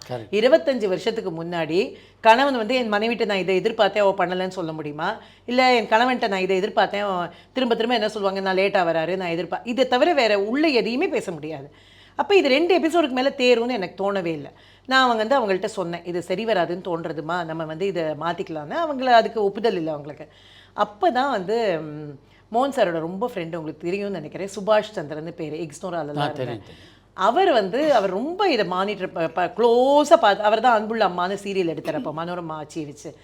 அவர் என்ன சொன்னார்னா, மீரம்மா இந்த எப்படி நான் மோகன் சாரை நான் சொன்னேனோ அந்த மாதிரி அவர் என்கிட்ட சொன்னார், இந்த கரு உங்களோடது, இதுக்கு நீங்கள் தான் வந்து கான்செப்ட் இப்படி வேணும் அப்படி வேணும் அப்படி வேணும் நீங்கள் யோசிக்கிறீங்க, ஏன் நீங்கள் டைரக்ட் பண்ணக்கூடாதுன்னு. ஐயோ எப்படி சார், எனக்கு எதுவுமே தெரியாது, கேமரா தான் என்னன்னு தெரியாது, லைட்ஸ் தான் என்னன்னு தெரியாது, நான் போய் அதெல்லாம் யாருக்குமே டைரக்டருக்கு யாருக்குமே தெரிஞ்செல்லாம் உள்ள வரல. உங்களோட கான்செப்ட்டு, உங்களுக்கு என்ன கண்டென்ட் வரணும்னு உங்களுக்கு தெரியும், என்ன பேசணும்னு உங்களுக்கு தெரியும், எல்லாத்தையும் நீங்களே கற்றுக்கலாம். நல்ல அசிஸ்டன்ட் டைரக்டர் போட்டுக்குங்க, நல்ல கேமராமேன் போட்டுங்க, நீங்கள் பண்ணுங்கன்னார்.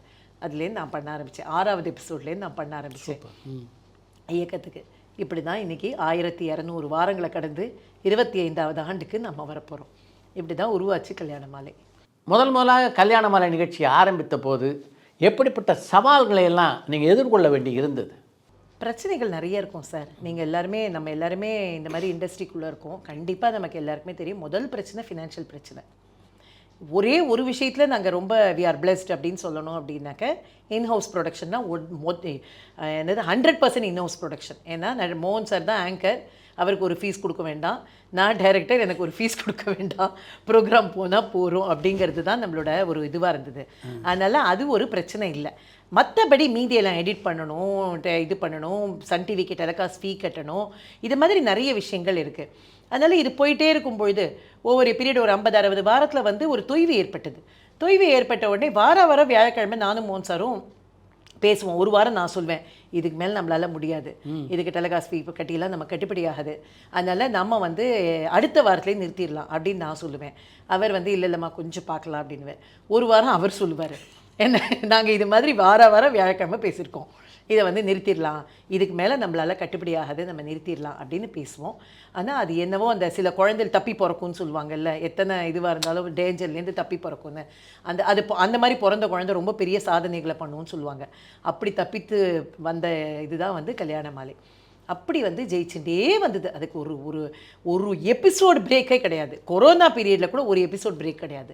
அதாவது கொரோனா பீரியடில் எல்லாருமே ரீடெலிகாஸ்ட் போனாங்க, ஒரு எபிசோட் கூட பழைய எபிசோட் போடல நம்ம. அந்த அளவில் கையில் நம்மள்ட்ட கண்டென்ட் இருந்தது, அந்த அளவில் வந்து வி ஆர் பிளெஸ்ட் அப்படிங்கிற மாதிரி இருந்தது. இது ஃபினான்ஷியலில் நம்ம சொல்கிறது. அதுக்கப்புறம் ஒவ்வொரு பீரியட் அது வந்து ஒரு பெரிய ஜெயிப்புக்குள்ளே போயிடுத்து, எல்லா நாடுகள்லேயும் அக்செப்டன்ஸ் கிடச்சிது.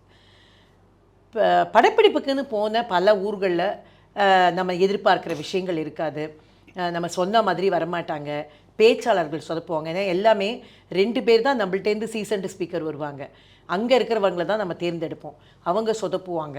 அந்த மாதிரி நிறைய பிரச்சனைகளை சந்திச்சிருக்கோம். 2-3 நல்ல இன்ட்ரெஸ்டிங்கான சமாச்சாரம் சொல்லலான்னாக்க, திருப்பதியில் 50வது எபிசோடு ரொம்ப அப்படியே நாங்கள் சந்தோஷப்பட்டு போயிட்டோம். பெருமாளே நம்மளை கூப்பிட்ருக்கார். 50வது ஒருத்தர் வந்து நம்மளை வந்து கூப்பிட்டார். ஒரு அப்போல்லாம் ஆர்கனைசர் தான் நம்ம அந்தந்த ஊரில் இப்போ வந்து அரட்டை அரங்கம்லாம் இருந்தது இல்லையா, அந்த மாதிரி ஆர்கனைசர்ஸ்னு ஒருத்தர் இருப்பாங்க, அவங்க தான் வந்து பண்ணுவாங்க, நாங்கள் எடுத்து பண்ணுறோம்லாம் சொல்லுவாங்க. இப்போல்லாம் நம்ம தான் எல்லாமே. ஏன்னா நமக்கு அதுக்கு ஒரு ஃபினான்ஷியல் சப்போர்ட் நல்லா இருக்குது பிராண்ட்ஸ்டேருந்து, அதனால் நமக்கு எதுவும் தேவைப்படலை. அந்தந்த ஊர் தமிழ்ச்சங்களோட இதை மட்டும் நம்ம எடுத்துக்கிறோம். அப்போல்லாம் அப்படி கிடையாது. ஃபுல்லாக வந்து அவங்க ஆர்கனைஸ் பண்ணுவாங்க, டிக்கெட் போடுவாங்க, ஸ்பான்சர் பிடிப்பாங்க, அவங்க எடுத்துட்டது போக நம்ம கேட்குற பணத்தை நம்ம கொடுப்பாங்க, நம்ம ப்ரொடக்ஷனுக்கான செலவை நம்ம கொடுக்கணும்.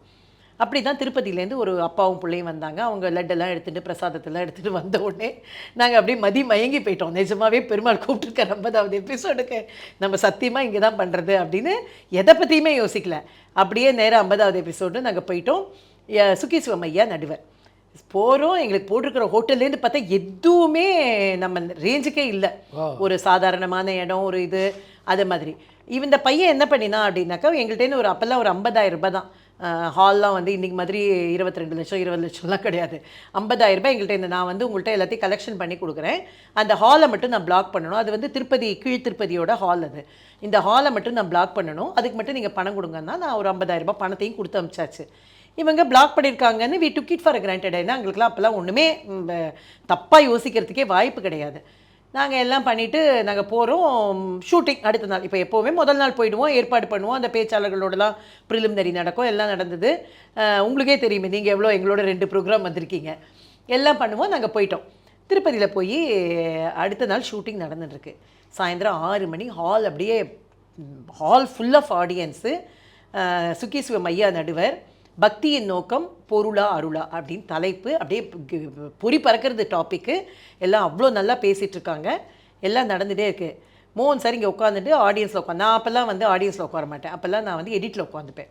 ஆன்லைன் எடிட்டிங்கில் நான் இருப்பேன். நான் ஆன்லைன் எடிட்டிங்கில் இருக்கேன். மோகன் சார் காதில் ஒருத்தன் வந்து பேசுகிறான். என்ன நடக்கிறது அப்படின்னாக்க, இந்த மாதிரி எங்களுக்கு ஃபீஸ் வரல, ஹாலுக்கு பணம் கட்டலை.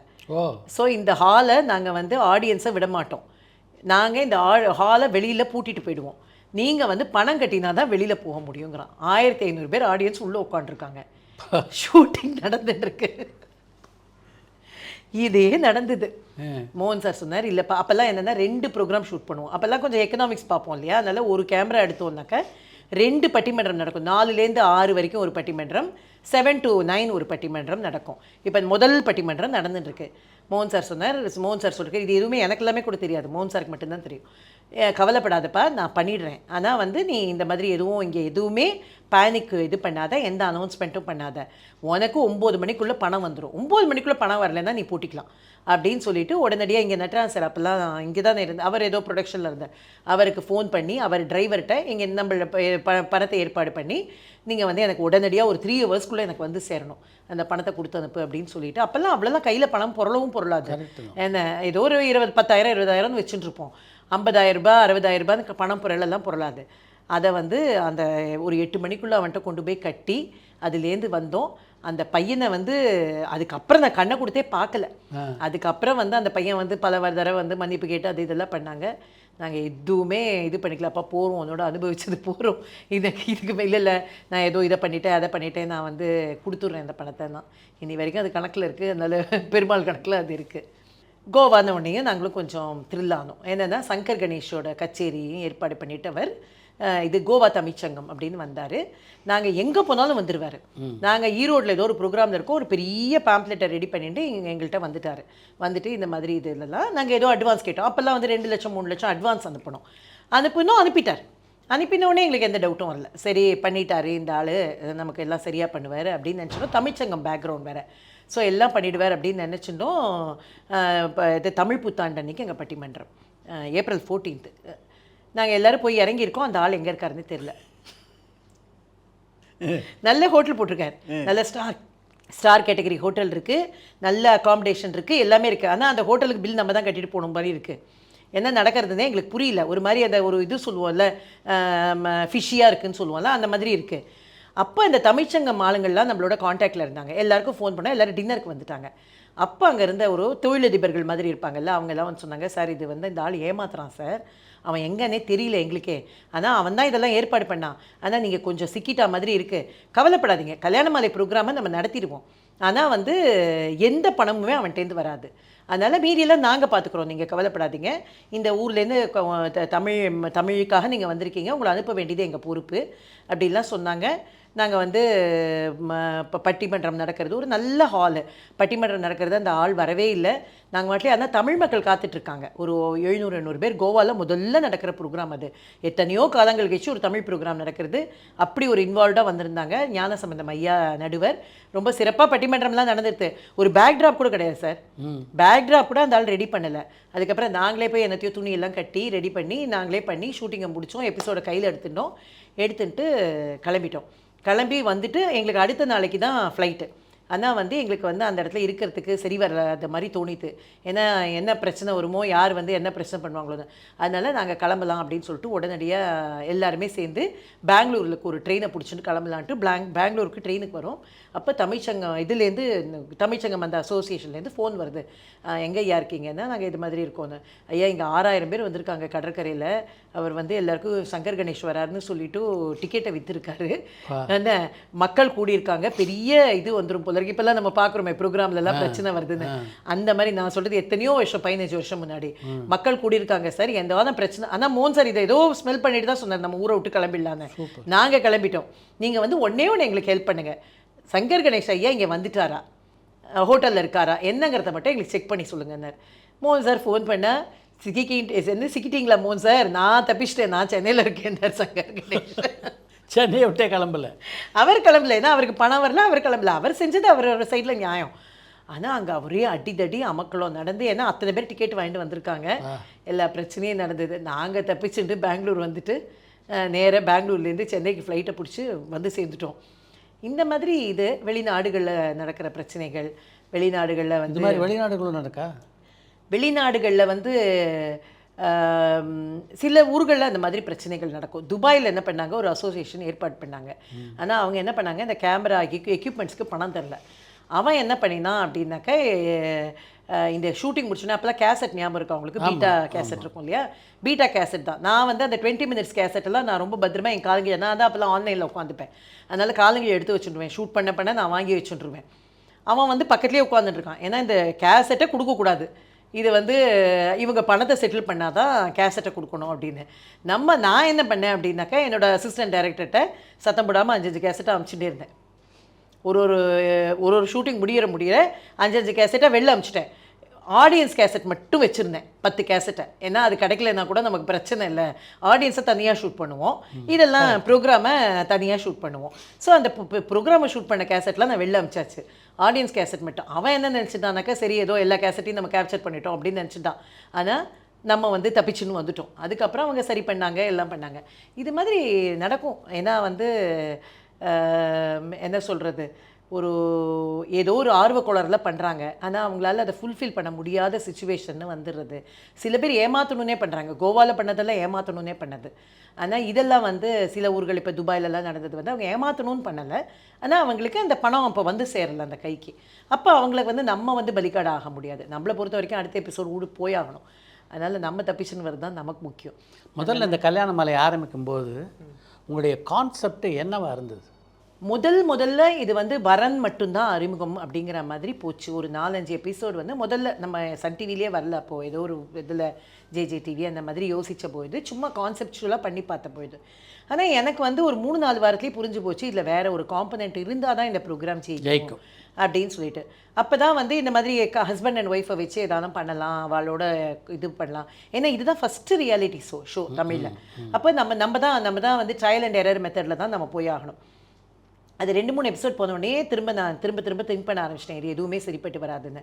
அப்போ தான் நாங்கள் என்ன பண்ணோம்னா, சூப்பர் ஜோடின்னு ஒரு கான்செப்ட் கொண்டு வந்து நான் தான் அது கான்செப்ட் கொடுத்தேன். என்னென்னா, கணவன் மனைவி பட்டிமன்றம், ஒரு நடுவர் இருப்பார். ஏன்னா ஒரு ஸ்ட்ராங்கான ஒரு ஆள் இருப்பாங்க நமக்கு. கணவனும் மனைவியும் எதிர் அணியில் பேசணும்.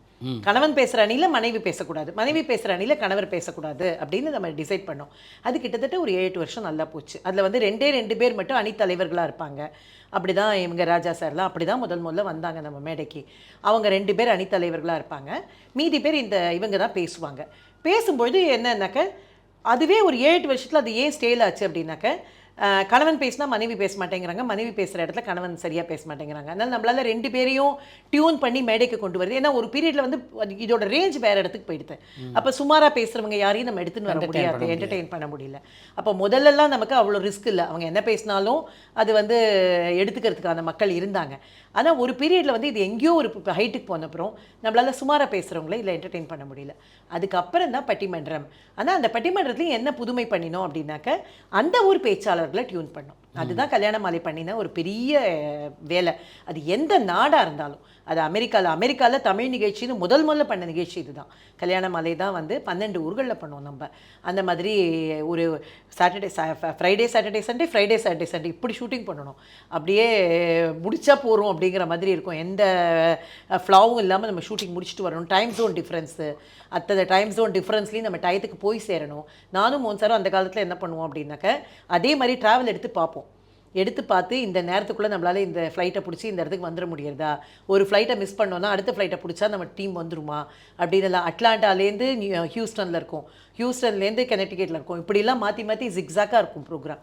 அந்த மாதிரிலாம் இருக்கும்பொழுது நாங்கள் அந்த மாதிரி ரூட்டுக்கே ட்ராவல் எடுத்து பார்த்தோம், எப்படி நம்ம பண்ணுவோம் அப்படின்னலாம். ஸோ அந்த மாதிரிலாம் இது பண்ணும்பொழுது அந்த ஊர் பேச்சாளர்களை டியூன் பண்ணுறது. அப்போல்லாம் வந்து இந்த மாதிரி ஜூம் கால்லாம் கிடையாது, கொரோனாக்கு அப்புறம் தான் ஜூம் கால்லாம். அப்போல்லாம் என்னென்னா, நேராக ட்ராவல் பண்ணி ஒரு 40-50 பேரை ஆடிஷனுக்கு கொண்டு வந்து அதுலேருந்து நாங்கள் செலக்ட் பண்ணி 6 பேரை 4 பேரை பேச்சாளர்களாக எடுத்து அவங்களோட உட்காந்துட்டு என்ன வேணும் என்ன வேண்டாம் அது பண்ணதில் தான் வேர்சடைலாக கிடச்சிது. அவங்க டாக்டர்ஸாக இருப்பாங்க, இன்ஜினியர்ஸாக இருப்பாங்க, இல்லை வேறு பெரிய துறையில் இருப்பாங்க, ஐஏஎஸ் ஆஃபீஸர்ஸு, ஐஆர்எஸ், இந்த மாதிரி எல்லாரும் பேசியிருக்காங்க நம்மளோட இதிலெல்லாம் பார்த்தீங்கன்னாக்க பாரிஸ்லலாம் பேசின ஒரு ஐஆர்எஸ் வந்து அவங்க வந்து கண் பார்வை இல்லாத ரொம்ப ஒரு மாற்றுத்திறனாளி பெண். அவ்வளோ பெரிய அப்ரிசியேஷன் அதுக்கெல்லாம். அந்த மாதிரி எல்லாரையும் கொண்டு வரதுக்கான வாய்ப்பு வந்து இதில் கிடச்சிது. அதுதான் கல்யாண மாலை பண்ணின ஒரு பெரிய விஷயம். பெரும்பாலும் இந்த பட்டிமன்றத்துக்கான பேச்சு தலைப்பெல்லாம் சூஸ் பண்ணுறது நீங்கள் தான் அப்படின்னு பல பேட்டிகளில் பல பட்டிமன்ற பேச்சாளர் சொல்லியிருக்காங்க. எங்கே இருந்து தேர்ந்தெடுக்கிறீங்க சரியா? இல்லை, நான் சொன்ன மாதிரி என்னுடைய அஸ்திவாரம் முதல் காரணம். என்னுடைய பாட்டி வந்து நல்ல விஷயத்த சொல்லி சொல்லி வளர்த்தாங்க. சின்ன வயசுலேயே தீதும் நன்றும் பிறர் தரவாரான்னு என்னை சொல்லிகிட்டே இருப்பாங்க.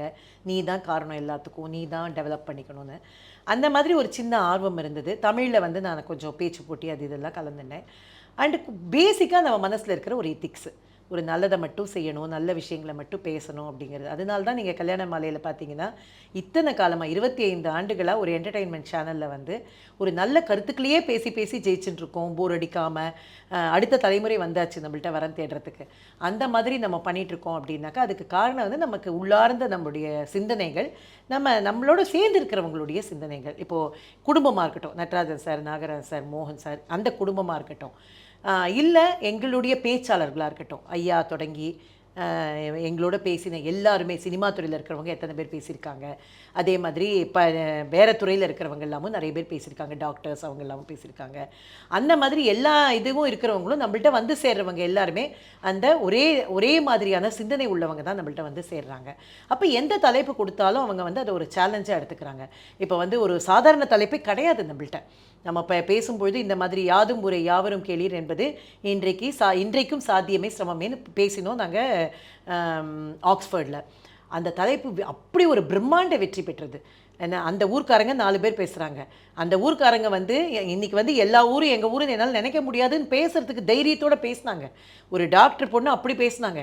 என்னால் நினைக்க முடியல, எனக்கு வர பேஷண்ட் எல்லோரும் ஒன்றுன்னு என்னால் நினைக்க முடியல, ஏன்னா இவங்க நினைக்க மாட்டேங்கிறாங்க என்ன அப்படின்னு பேசுகிறாங்க. அதே மாதிரி ராஜா பாரதியும் அப்படி எடுத்துகிட்டு போனாங்க அந்த ஒரு உயரத்துக்கு. அதனால் நம்முடைய பேச்சாளர்கள், அவங்க ராஜாவாக இருக்கட்டும், பாரதி பாஸ்கர் அவங்களாக இருக்கட்டும், இன்னும் மீதி பேர்களாக இருக்கட்டும், எல்லாருமே அதை ஒரு சேலஞ்சாக எடுத்துப்பாங்க. நம்ம கொடுக்குற தலைப்புகளை வந்து சேலஞ்சாக எடுத்துகிட்டு அதுக்காக ஒர்க் பண்ணுவாங்க. ராஜா சார் சொல்லுவார், அவர் சுஜித் சொல்லுவார், எல்லாருமே கல்யாண மாலை தலைப்புனா மட்டும் ஹோம்ஒர்க் பண்ணிட்டு வரணும் அப்படின்னு சொல்லுவாங்க. தலைப்பை வந்து அங்கே வந்து பேசுறதுங்கிறது முடியவே முடியாது. நம்ம எம்பி திருச்சி சிவா சார் நிறைய மேடைகள் பேசியிருக்காரு நமக்கு. அதெல்லாம் தனி பேச்சு. நம்மளோட பட்டிமன்றத்தை தவிர பேச்சரங்கம்னு ஒரு ஃபார்மேட் நம்ம கொண்டோம். அது ஒரு 7-8 வருஷமாக பண்ணிகிட்ருக்கோம். அதுக்கு என்ன காரணம் அப்படின்னாக்க, பட்டிமன்றம் அப்படின்னா அது விவாதத்துக்கு உட்பட்டது. நீங்கள் எவ்வளோ பெரிய கருத்துக்களை சொன்னால் கூட, அப்துல் கலாம் நல்லவர் அப்படின்னு சொல்லும்பொழுது கூட அதுக்கு மாற்று கருத்து சொல்லி தான் ஆகணும். அது வேறு வழி கிடையாது. பட்டிமன்றத்தினுடைய பாணி அது. அப்போ அதை பண்ணாமல் ஒரு விஷயத்தை நம்ம பேசணும் அப்படின்னா அதுக்கு ஒரு ஃபோரம் வேணும்னு நாங்கள் யோசித்தோம். அதுதான் பேச்சரங்கம் அப்படின்னு சொல்லிட்டு. அது வந்து ஒரு விஸ்வரூப வெற்றி. விஸ்வரூப வெற்றினா அதில் கொடுத்த டாப்பிக்லாம் வந்து அந்த மாதிரியான ஒரு டாபிக். இப்போ வந்து ஒரு தடவை கோயம்புத்தூரில் ஒளிந்திருக்கும் அதிசயம்னு பண்ணோம். அதில் வந்து 6 தலைப்பு: ஆன்மா, ஆக்கை, அண்டம், அகம், அறிவு, இந்த மாதிரி ஒரு தலைப்பு. இதில் எல்லா தலைப்பும் எனக்கு வந்துடுது. ஆக்கைங்கிற வார்த்தை வரல. ஆக்கைனா உடம்பு அப்படிங்கிறதுக்கு எனக்கு ஆளை வரணும்னு பார்த்தேன், எனக்கு வரல. திடீர்னு 4 மணி, நான் கொஞ்சம் சீக்கிரம் எழுந்துக்கிற கேரக்டர். ராஜா சாரே சொல்லுவார், 5 மணிக்கு மீரா மாட்டேன்னு மெசேஜ் வந்துட்டுனா தலைப்பு கிடச்சிட்டுன்னு அர்த்தம் அப்படின்னு. திடீர்னு என்னமோ நான் திருக்குறள் அது இது ஏதோ ஓட விட்டுட்டே பார்த்தேன், ஆக்கைன்னு வந்தது. அப்போ உடனே மெசேஜ் அனுப்பிச்சேன். பாரதி அடுத்து ஒரு மணி நேரத்தில் ராஜாவும் பாரதியும் ஃபோன் பண்ணாங்க, 1 கிலோ லட்டு அனுப்பிச்சிருக்கோம் வாங்கிக்கிங்க அப்படின்னு. அந்த வார்த்தை கிடச்சதுல ரொம்ப ஹாப்பி எல்லாரும். அது வந்து அவ்வளோ பெரிய, அதில் தான் ஆக்கைன்னு டாக்டர் சாய் சதீஷ் பேசினது வந்து இன்றைக்கி அப்படி வைரலாக போச்சு. ஃபியூ மில்லியன் இது போச்சு. கொரோனாக்கு முன்னாடி அது அந்த உடம்பை நம்ம எப்படி பார்த்துக்கணும் அப்படின்னு டாக்டர் சாய் சதீஷ் பேசின ஒரு விஷயம் வந்து அப்படி போச்சு. அந்த மாதிரி தலைப்புகள்லாம் பண்ணுறதுக்கு ஒரு பெரிய வாய்ப்பு வந்து பேச்சரங்கம் தான். நல்லவை கேட்பின்னு இப்போ ஒரு சமீபத்தில் ஒரு 2 வருஷம் முன்னாடி ஒரு தலைப்பு. நல்லவே கேட்பின்னா எல்லாம் நல்லது தானே நம்ம கேட்கணும். ஆனால் கேட்டது எல்லாமே மாற்றி, கலை நல்லது, பிழை நல்லது, பொய் நல்லது, குறை நல்லது. என்ன கலை நல்லதுங்கிறத பற்றி ஒரு விவசாயி பேசினார். ஏன் கலை வேணும், அங்கே கலை இருந்தால் தான் நமக்கு விவசாயம் எப்படி ஜெயிக்குங்கிறது. குறை நல்லதுங்கிறது நர்த்தகி நட்ராஜன் மேடம் பேசினாங்க. அதே மாதிரி வலி நல்லதுன்னு அப்போ தான் பாரதி மீண்டு வந்தாங்க வலியிலேருந்து, வலி நல்லதுன்னு பேசினாங்க. ராஜா பொய் நல்லதுன்னு பேசினார். அந்த மாதிரி அது ஒரு பெரிய குறை நல்லதுங்கிறத பற்றி டாக்டர் ஜெயந்தஸ்ரீ பாலகிருஷ்ணன் பேசினாங்க. அப்படி இந்த தலைப்புகள்லாம் அப்படியே ஜொலிக்கும் மேடையில். நமக்கே வந்து வேறு ஏதோ ஒரு ஒரு ஒரு ஒரு இடத்துல உட்காந்துட்டு இருக்க மாதிரி ஒரு உணர்வு ஏற்படும். அந்த மாதிரி பேச்சரங்கம் அப்படிங்கிறது ஒரு பெரிய ஜெயிப்பை கொடுக்கறது. அதில் தான் நம்ம இவர் திருச்சி சிவா எம்பி அவங்கெல்லாம் நிறைய பேசியிருக்காங்க. அவர் சுஜித் நிறைய பேசியிருக்காரு. அந்த மாதிரி நிறைய பேர் பேசியிருக்காங்க. அதில் கல்யாணமான நிகழ்ச்சி வெற்றி படிக்கட்டுகளில் பயணம் செய்ய ஆரம்பித்தது எந்த காலகட்டத்தில்? 100வது எபிசோட். 100வது எபிசோட் வரைக்கும் நாங்கள் போவோம்னு நான் நினச்சி கூட பார்க்கல. ஒரு சின்ன ஒரு 20-25வது எபிசோடில் ஒரு பெரிய அவமானம் ஏற்பட்டது. என்னென்னா, ஒரு நம்ம சப்போர்ட் பண்ணுறவங்க சொன்னாங்க, இதை இனிமேல்லாம் பண்ணவே முடியாது, ஸ்பான்சர்ஸ்னு வச்சுக்கோங்களேன், பண்ணவே முடியாது, இது வந்து இதில் வந்து ஒரு கிளாமரஸாக எதுவும் கிடையாது, அண்ட் இது வந்து கண்டினியூ பண்ணுறதுக்கு எதுவுமே ஸ்கோப் இல்லை, அதனால் இது தாங்காது அப்படிங்கிற மாதிரி சொன்னாங்க. அப்போ தான் நான் உங்கள்கிட்ட சொன்னேன், நாங்கள் வியாழக்கிழமை யோசிப்போன்னு. அப்போ தான் நாங்கள் வந்து அப்போ எங்களுக்கு ரொம்ப கஷ்டமாக இருந்தது. அப்போ வந்து என்ன யோசித்தோம் அப்படின்னாக்கா, இது 100 எபிசோட் பண்ணிட்டோம்னாக்கா பெரிய சாதனை அப்படின்னு நினச்சோம். அப்போ வந்து 100வது எபிசோட் தொட்ட தருணத்தில் வந்து நான் ரொம்ப சந்தோஷமாக உணர்ந்தேன். ஏன்னா ஒரு அவமானத்தை தாண்டி நம்ம வெளியில் வந்தோம் அப்படிங்கிறது வந்து, ஏன்னா அன்றைக்கி நான் மனசுக்குள்ளே நினச்சிட்டேன், 100 எபிசோட் முடிஞ்சால் தான் இவங்க முகங்கள் எல்லாமே நம்ம முழிக்கிறது அப்படிங்கிற மாதிரி ஒரு யோசனை பண்ணியிருந்தோம். அந்த மாதிரி அதை தாண்டி வந்தபொழுது ரொம்ப பெரிய சந்தோஷமாக இருந்தது. அது வந்து ஒரு பெரிய தருணம் அப்படின்னு நாங்கள் நினச்சோம். அதே மாதிரி 500வது எபிசோடு தாண்டும் பொழுது அரட்டையரங்கம் அப்போ நமக்கு சைமல்டேனியஸாக போயிட்டு இருந்தது அந்த பீரியடில். அரட்டையரங்கம் 500வது எபிசோட் போகும்போது நான் யோசித்தேன், இது மாதிரிலாம் ஒரு வாய்ப்பு நமக்கு கிடைக்குமா அப்படிங்கிற மாதிரி யோசித்தோம். அந்த மாதிரி 500வது எபிசோட், 1000வது எபிசோடு தான் ஒரு பெரிய மைல்ஸ்டோன். 1000வது எபிசோடுக்கு பெரிய ஏற்பாடு பண்ணி வச்சுருந்தோம். அது வந்து 2020வது ஆண்டு வந்தது. அப்போ நாங்கள் காமராஜ் அரங்கத்தை புக் பண்ணி எல்லாமே பண்ணி வச்சுருந்தது. அந்த பீரியட் தான் கொரோனா வந்து நம்மளால் எதுவுமே பண்ண முடியல. அப்போ கூட என்ன பண்ணினோம் அப்படின்னாக்கா, ஒரு பெர்மிஷன் வாங்கி, ஸ்பெஷல் பெர்மிஷன் வாங்கிட்டு கோயம்புத்தூரில் ரெசிடென்சி டவர்ஸில் மொத்தமே 100 பேர் அதை வச்சு ஒரு சின்ன ஈவெண்ட்டாக பண்ணி 1000வது எபிசோடு டெலகாஸ்ட்டுக்கு எடுத்துகிட்டு வந்தோம். அது எப்படி இருந்ததுன்னா, ஒரு 10,000 பேர் வந்த மாதிரி எந்த சந்தோஷம் இருக்குமோ அந்த சந்தோஷம் கிடச்சிது. ஏன்னா ரொம்ப பெரிய சேலஞ்சை தாண்டி வந்தது. அதுதான் நான் சொல்கிறேனே, ஒரு பழைக்காதுங்கிற ஒரு குழந்தை ஒரு பெரிய சாதனை பண்ணிட்டு ஒரு 25 வயசுலன்னா நமக்கு எப்படி இருக்கும், அந்த மாதிரி தான் கல்யாண மாலையினுடைய ஒவ்வொரு மைல் ஸ்டோனும் தாண்டி வரும்பொழுது. இதில் 2-3 பேர் நமக்கு ரொம்ப பெரிய சப்போர்ட் அப்படின்னா விஷன் டைம் சொல்லணும். 25 ஆண்டுகளாக நம்மளுடைய ப்ரோக்ராமுக்கு வந்து சில நேரங்களில் ஸ்பான்சர்ஸ் இருப்பாங்க, இருக்க மாட்டாங்க, கமர்ஷியல்ஸே இல்லாமல் வெறும் பேங்கிங்லேயே போகும். அந்த மாதிரி ஸ்பாட்ஸ்லாம் வந்து பேங்கிங்லேயே போன காலம்லாம் உண்டு. இப்போ நமக்கு போகவே இல்லை இடம், அந்த மாதிரி போகிறது. ஆனால் இந்த இடத்த பிடிக்கிறதுக்கு இத்தனை காலங்கள், ஒரு 10-15 வருஷம் கழிச்சு தான் அந்த இடத்துக்கே வந்தது. ஆனால் எல்லா நேரத்துலையும் நம்மளோட கூட இருந்தது அப்படிங்கிறது வந்து விஷன் டைம். அவங்க ராமமூர்த்தி சாரும் வைதேகி ராமமூர்த்தி அவங்க 2 பேரும் தான் ரொம்ப பெரிய சப்போர்ட் அவங்கெல்லாம். அந்த மாதிரி சில பேரினால தான் இந்த கல்யாண மாலை குடும்பம் அண்ட் நம்மளோட அசோசியேட் பண்ணவங்க, இந்த மாதிரி இருக்கிறவங்க, இதனால தான் ஜெயிச்சு. இந்த நிகழ்ச்சியுடைய அடிநாதம் அப்படின்னா அது வந்து வரன் தேடுதல் தான். அதில் என்னென்ன பிரச்சனைகள்லாம் சந்திச்சிருக்கீங்க நீங்கள்? அந்த காலத்தில் எல்லோரும் என்ன எதிர்பார்த்தாங்கன்னா, இது ரொம்ப நல்ல கான்செப்ட் வைஸ் இது எங்கே நாங்கள் போனாலும் எங்களை பார்த்து சொல்லுவாங்க, இன்னொரு 10 வருஷம் கழிச்சு வர வேண்டிய கான்செப்ட் சார், யார் சார் கொண்டு பொண்ணையும் பையனையும் வந்து கல்யாணத்துக்கு இருக்காங்கன்னு உட்காத்தி வைப்பாங்க, இது வந்து நம்ம ஊருக்கான கான்செப்டே இல்லை. ஒரு பெரிய மீடியா மேனே சொன்னார் எங்கள்கிட்ட, 2000வது வருஷமே நாங்கள் மீட் பண்ண பொழுது, இது இன்னும் 10 வருஷம் கழிச்சு வர வேண்டிய கான்செப்ட், இது ரொம்ப யூஆர் வெரி ஃபோர் ரன்னராக இருக்கீங்க, ஆனால் ரொம்ப முன்னாடி வந்துட்டீங்க, இப்படி இது வந்து ஜெயிக்காது சார் அப்படிங்கிற மாதிரிலாம் சொன்னார். அப்போ வந்து நமக்கு ஒன்றுமே கிடையாது சார், அதாவது என்ன சொல்கிறது, ஒரு அனாலிசிஸ், ஸ்வாட் அனாலிசிஸ்லாம் சொல்லுவாங்களே, அதெல்லாம் ஒன்றுமே கிடையாது. சரி இது தப்பாகும், ஜெயிக்காது, மக்கள் வருவாங்க, எதுவுமே தெரியாது, பண்ணி பார்ப்போம், ஜெயிச்சா ஜெயிக்கட்டும், ஜெயிக்கட்டா இல்லை. அப்போ வந்து நாங்கள் ஒரு 4-5 எபிசோட் பண்ணும்பொழுது ஆளுங்களே கிடைக்காது அப்படிங்கிற மாதிரி தான் இருந்தது. ஆனால் ஓவர் எ பீரியட் ஒரு 15-16வது வாரம் பாண்டிச்சேரியில் ப்ரோக்ராம் வச்சுருக்கோம். எங்களுக்கே தெரியல எப்படி வந்தாங்கன்னு, ஒரு 100 வரன்கள் வந்தாங்க அன்றைக்கி. 100 வரன்கள், ஒரு சின்ன ஹோட்டல் தான் புக்கிங். ஒரு என்ன பெரிய அப்போல்லாம் என்ன ஒரு 10,000 20,000 தான் ஹாலுக்கு கொடுக்க முடியும், அந்த மாதிரி ஒரு புக்கிங் எடுத்து ஒரு ஹோட்டலில் ஷூட்டிங் நடக்கிறது. 100 பேர் வந்தாங்க அந்த டயத்தில். அதுதான் எங்களுக்கு வந்து கிடைச்ச ஒரு ஐஸ் பிரேக்னு அங்கே சொல்லணும். அதற்கப்புறம் வந்து வரன்கள் நல்லபடியாக வர ஆரம்பித்தாங்க. ஆனால் அதற்கப்புறம் நாங்கள் என்ன புரிஞ்சுட்டோம்னா, அப்போல்லாம் கால்ஸ் வரும். அப்போல்லாம் நான் என்னுடைய மோகனுடைய மொபைல் நம்பர் தான் ஸ்டேஜில் ஸ்க்ரீன்லேயே வரும். எங்களுக்கு வர காலை வச்சு எங்களுக்கு என்ன புரிய ஆரம்பிச்சதுன்னா, மேட்ரிமோனிங்கிறது வேறு, இது வந்து நம்ம பண்ணுற ஒரு வாரத்தில் 4 கேண்டிடேட்டை போடுறதுனால இந்த மேட்ரிமோனிங்கிறத நம்ம இது பண்ண முடியாது. அதே மாதிரி இன்னொரு புரிதல் எங்களுக்கு ஏற்பட்டது என்னென்னா, ஸ்மால் ஸ்க்ரீனில் ப்ரொடக்ஷன் பண்ணுறதுக்கு 1000 பேர் இருக்காங்க, ஆனால் இந்த மேட்ரிமோனியை பண்ணுறதுக்கான ஸ்கோப்பு, அதுக்கான ஸ்பேஸு, அதில் ஒரு பெரிய கேப் இருக்குது. அதுதான் நம்மளோடது அப்படின்னு நாங்கள் புரிஞ்சுட்டோம். ஒரு 5-6 எபிசோட்லேயே புரிஞ்சுட்டோம். ஏன்னா கவுஹாத்திலேருந்து வரும், அங்கேருந்து வரும், இங்கேருந்து வரும். அவங்க கேட்பாங்க, எங்களுக்கு எங்கே சார் பண்ணுவீங்க? இப்போது ஒரு வரன் வருது சார், அவங்க வந்து ஒரு சமூகத்தை சேர்ந்தவங்க. அந்த சமூகத்தை சேர்ந்தவங்க பார்க்குறவங்களுக்கு தான் அது பெனிஃபிட்டு. அதுவும் ஆணை பார்க்குறவங்களுக்கு பெண்ணுக்கு பெனிஃபிட், பெண்ணை பார்க்குறவங்களுக்கு ஆணுக்கு பெனிஃபிட். அது வேலை இருக்கணும், அவங்களுக்கு எத்தனை மேட்ச் பார்க்கணும். அப்போ நீ ஒரு 20 எபிசோடில் ஒரு மேட்ச் கிடைச்சாலே பெரிய விஷயம். அப்போ அவங்களுக்கு தொடர்ந்து ஒரு மேட்சை நான் கொடுக்கணும். அப்போ என்ன பண்ணணும் அப்படின்னு யோசித்தோம். அப்போ அங்கேருந்து இங்கேருந்தெல்லாம் கால் வந்தது, நீங்கள் எப்போ சார் எங்கள் ஊருக்கு வருது, நாங்கள் எப்போ சார் அது பண்ணுறது, நாங்களாம் எவ்வளோ காத்துட்ருக்கோம் அப்படிங்கிற மாதிரி ஒன்றுமே வந்து மக்களுடைய காலில், மக்களினுடைய ரிக்வஸ்ட்டில் தான் ஆரம்பிச்சது. அப்போ நாங்கள் உடனே என்ன நினச்சிட்டோம் அப்படின்னாக்கா, வெப்சைட் ஆரம்பிக்கலாம் அப்படின்னு. அப்போ தான் வந்து இந்த வெப்சைட்லாம் 2000வது வருஷம் தான் வெப்சைட்லாம் வர ஆரம்பித்தது. அப்போ வந்து வெப்சைட் ஆரம்பிக்கலான்னு நாங்கள் உடனே ஆரம்பித்தோம். அது ஆரம்பித்து அது ஒரு மாதிரி பிக்கப் ஆக ஆரம்பிச்சுது. அதுக்கப்புறம் வந்து பேரண்ட்ஸ் கேட்க ஆரம்பித்தாங்க, என்ன இதெல்லாம் எங்களுக்கு எப்படி பார்க்க தெரியும், நாங்கள்லாம் இப்போ பார்க்குறாலும் அப்போ ஒன்றுமே தெரியாது, அதனால நாங்கள்லாம் எப்படி பார்க்குறது அப்படின்னாங்க. உடனே மேகசின் ஆரம்பித்தோம். கல்யாண மாலை மேட்ரிமோனியல் மேகசின்கிறது நம்ம தான் பண்ணது. அது வந்து அவ்வளோ இப்போ மேகசினாக வருது, அப்போ நல்லபடியாக வந்துகிட்டே இருந்தது. அந்த மேகசின் ஆரம்பித்தோம். ஆனால் அப்புறமே நம்ம ஆஃபீஸ்க்கு வந்தோடனே என்ன கேட்பாங்க அப்படின்னாக்க, கல்யாண மாலையில் ஈவெண்ட் நான் இது பண்ணுறதோ அது பண்ணுறதா எங்களுக்கு கையில் என்ன கொடுப்பீங்க? ஏன்னா அப்போல்லாம் என்ன பழக்கம் அவங்களுக்கு அப்படின்னாக்க, ஒரு இடத்துக்கு போவாங்க, ஜாதகத்தை பற்றி வாங்கிட்டு வருவாங்க, அப்போ கோவிலெலாம் எழுதி கொடுப்பாங்கல்ல, அதெல்லாம் பழகி பழகி மக்கள் என்ன கேட்டாங்கன்னா, எங்கள் கையில் என்ன கொடுப்பீங்க அப்படின்னு கேட்க ஆரம்பித்தாங்க. அப்போ தான் ஈவெண்ட் பண்ணி கையில் கொடுக்க ஆரம்பித்தோம். கையில் கொடுக்க ஆரம்பித்தப்பறம் என்ன கேட்டாங்கன்னா, எங்கள் சமூகத்தை நாங்கள் மீட் பண்ணால் நல்லா இருக்குமே, நீங்கள் வந்து வெறும் தான் மேட்ச் கொடுத்தா போகாது, நாங்கள் சமூகத்தை மீட் பண்ணி பேசலாமே. இன்றைக்கும் ஒரு 12 வருஷமாக சக்ஸஸ்ஃபுல்லாக போகிற ஃபார்முலாங்கிறது கம்யூனிட்டி மீட்ஸ். நீங்கள் என்ன தான் சொன்னாலும் அந்தந்த சமூகத்தை அவங்கவுங்க சந்திக்கும் பொழுது அவங்களுக்கு ஏற்படுற மன திருப்தி அப்படிங்கிறது, அண்டு கொஞ்சம் கூட யோஜனை இல்லாமல் வராங்க. அந்த நம்ம மக்கள் தானே வராங்க, இல்லைன்னா ஒரு பப்ளிக் ஃபோரம்க்கு வரதுக்கு அவங்களுக்கு யோஜனை ஜாஸ்தி இருக்குது. இன்றைக்கி கல்யாண மாலை நிகழ்வுகள், கல்யாண மாலையினுடைய மிகப்பெரிய சக்ஸஸ்னால் சன் டிவியை தவிர நான் என்ன சொல்கிறேன் அப்படின்னா, நாங்கள் நடத்துகிற நிகழ்ச்சிகள் தான்.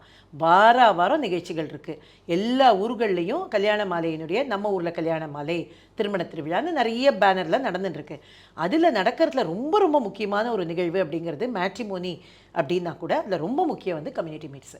அந்தந்த சமூகத்துக்கு தனித்தனி ஹாலு, ஒரு 500-600 ஃபேமிலிஸ் வருவாங்க. ஒருத்தருக்கு நாங்கள் இன்ட்ரடியூஸ் பண்ணுவோம், பெரிய ஜாயின்ட் ஸ்க்ரீன் போட்டு அந்த குடும்பத்தை அறிமுகப்படுத்துவோம். அந்த அறிமுகப்படுத்துகிறவங்கள ஒருத்தர் நோட் பண்ணிப்பாங்க, அதை எடுத்துப்பாங்க. அதை தவிர நாங்கள் ஒரு 20 ஜாதகம் கொடுப்போம், எல்லாத்தையும் வாங்கிட்டு சந்தோஷமாக போவாங்க. இதுதான் கல்யாண மாலையினுடைய அடிநாதங்கிறது. அதுதான் இதெல்லாம் வந்து ஒரு என்டர்டெயின்மெண்ட் ஃபோரம்.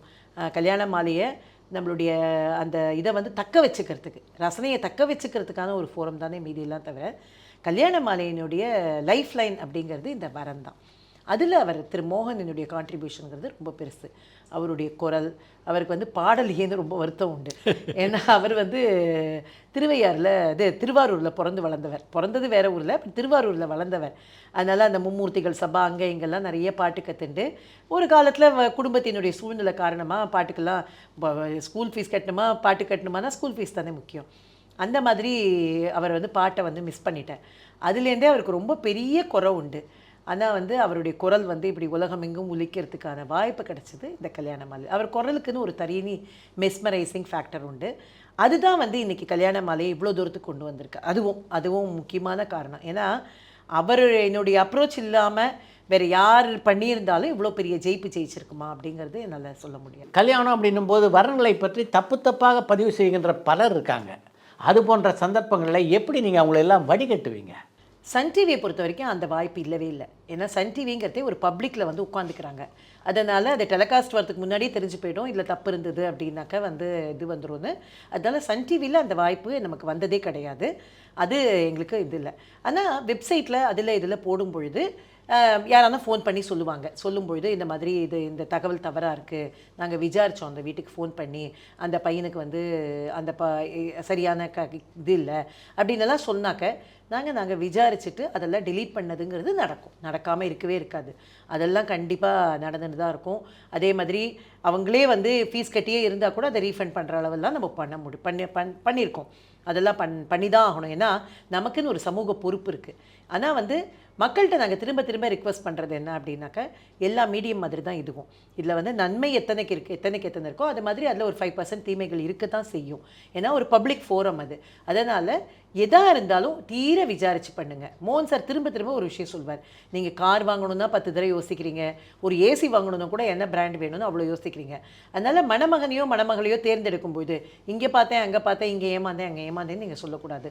பர்சனலாக நீங்கள் அதை வந்து ஒரு தரத்துக்கு 10 தடவை விசாரித்து தான் பண்ணணும். ஏன்னா ஆஃப்டர் ஆல் ஒரு தரமோ 2 தரமோ தான் கல்யாணம் பண்ண போகிறீங்க. ஒரு பொண்ணோ 2 பசங்களோ தான். அதுக்கு நீங்கள் நிறைய எஃபர்ட் எடுக்கணும் அப்படிங்கிறத சொல்லுவார். அதனால் அதில் நாங்கள் ரொம்ப ஜாக்கிரதையாக தான் இருப்போம். ஆனால் நிறைய அவங்கள்ட்ட அஷூரன்ஸ் வாங்கிப்போம்.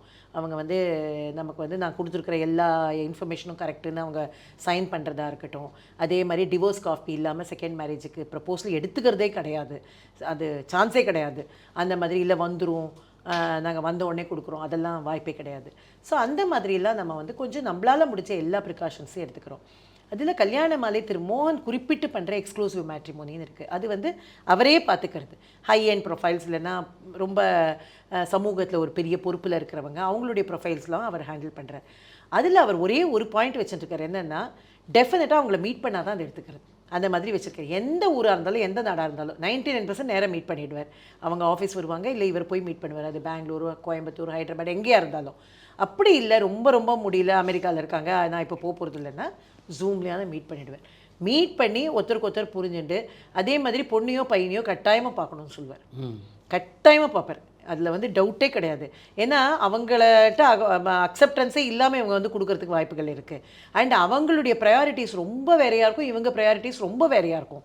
இவங்களுக்கு வந்து தன்னுடைய சமூகம் முக்கியமாக இருக்கும், குடும்பம் முக்கியமாக இருக்கணும். அவங்களுக்கு ஹேபிட்டு, ஆட்டிடியூடு, ஹாபிஸ் இதெல்லாம் முக்கியமாக இருக்கும். சம்மந்தமே இருக்காது 2 பேருக்கும். அப்போ 2ஐயும் புரிஞ்சுடாதான். இல்லைன்னா என்ன ஆகும்னா இவர் மாட்டிலையும் ப்ரொஃபைல்ஸ் கொடுத்துட்டே இருப்பார், அங்கேருந்து ரிஜெக்ஷன்ஸ் வந்துட்டே இருக்கும்.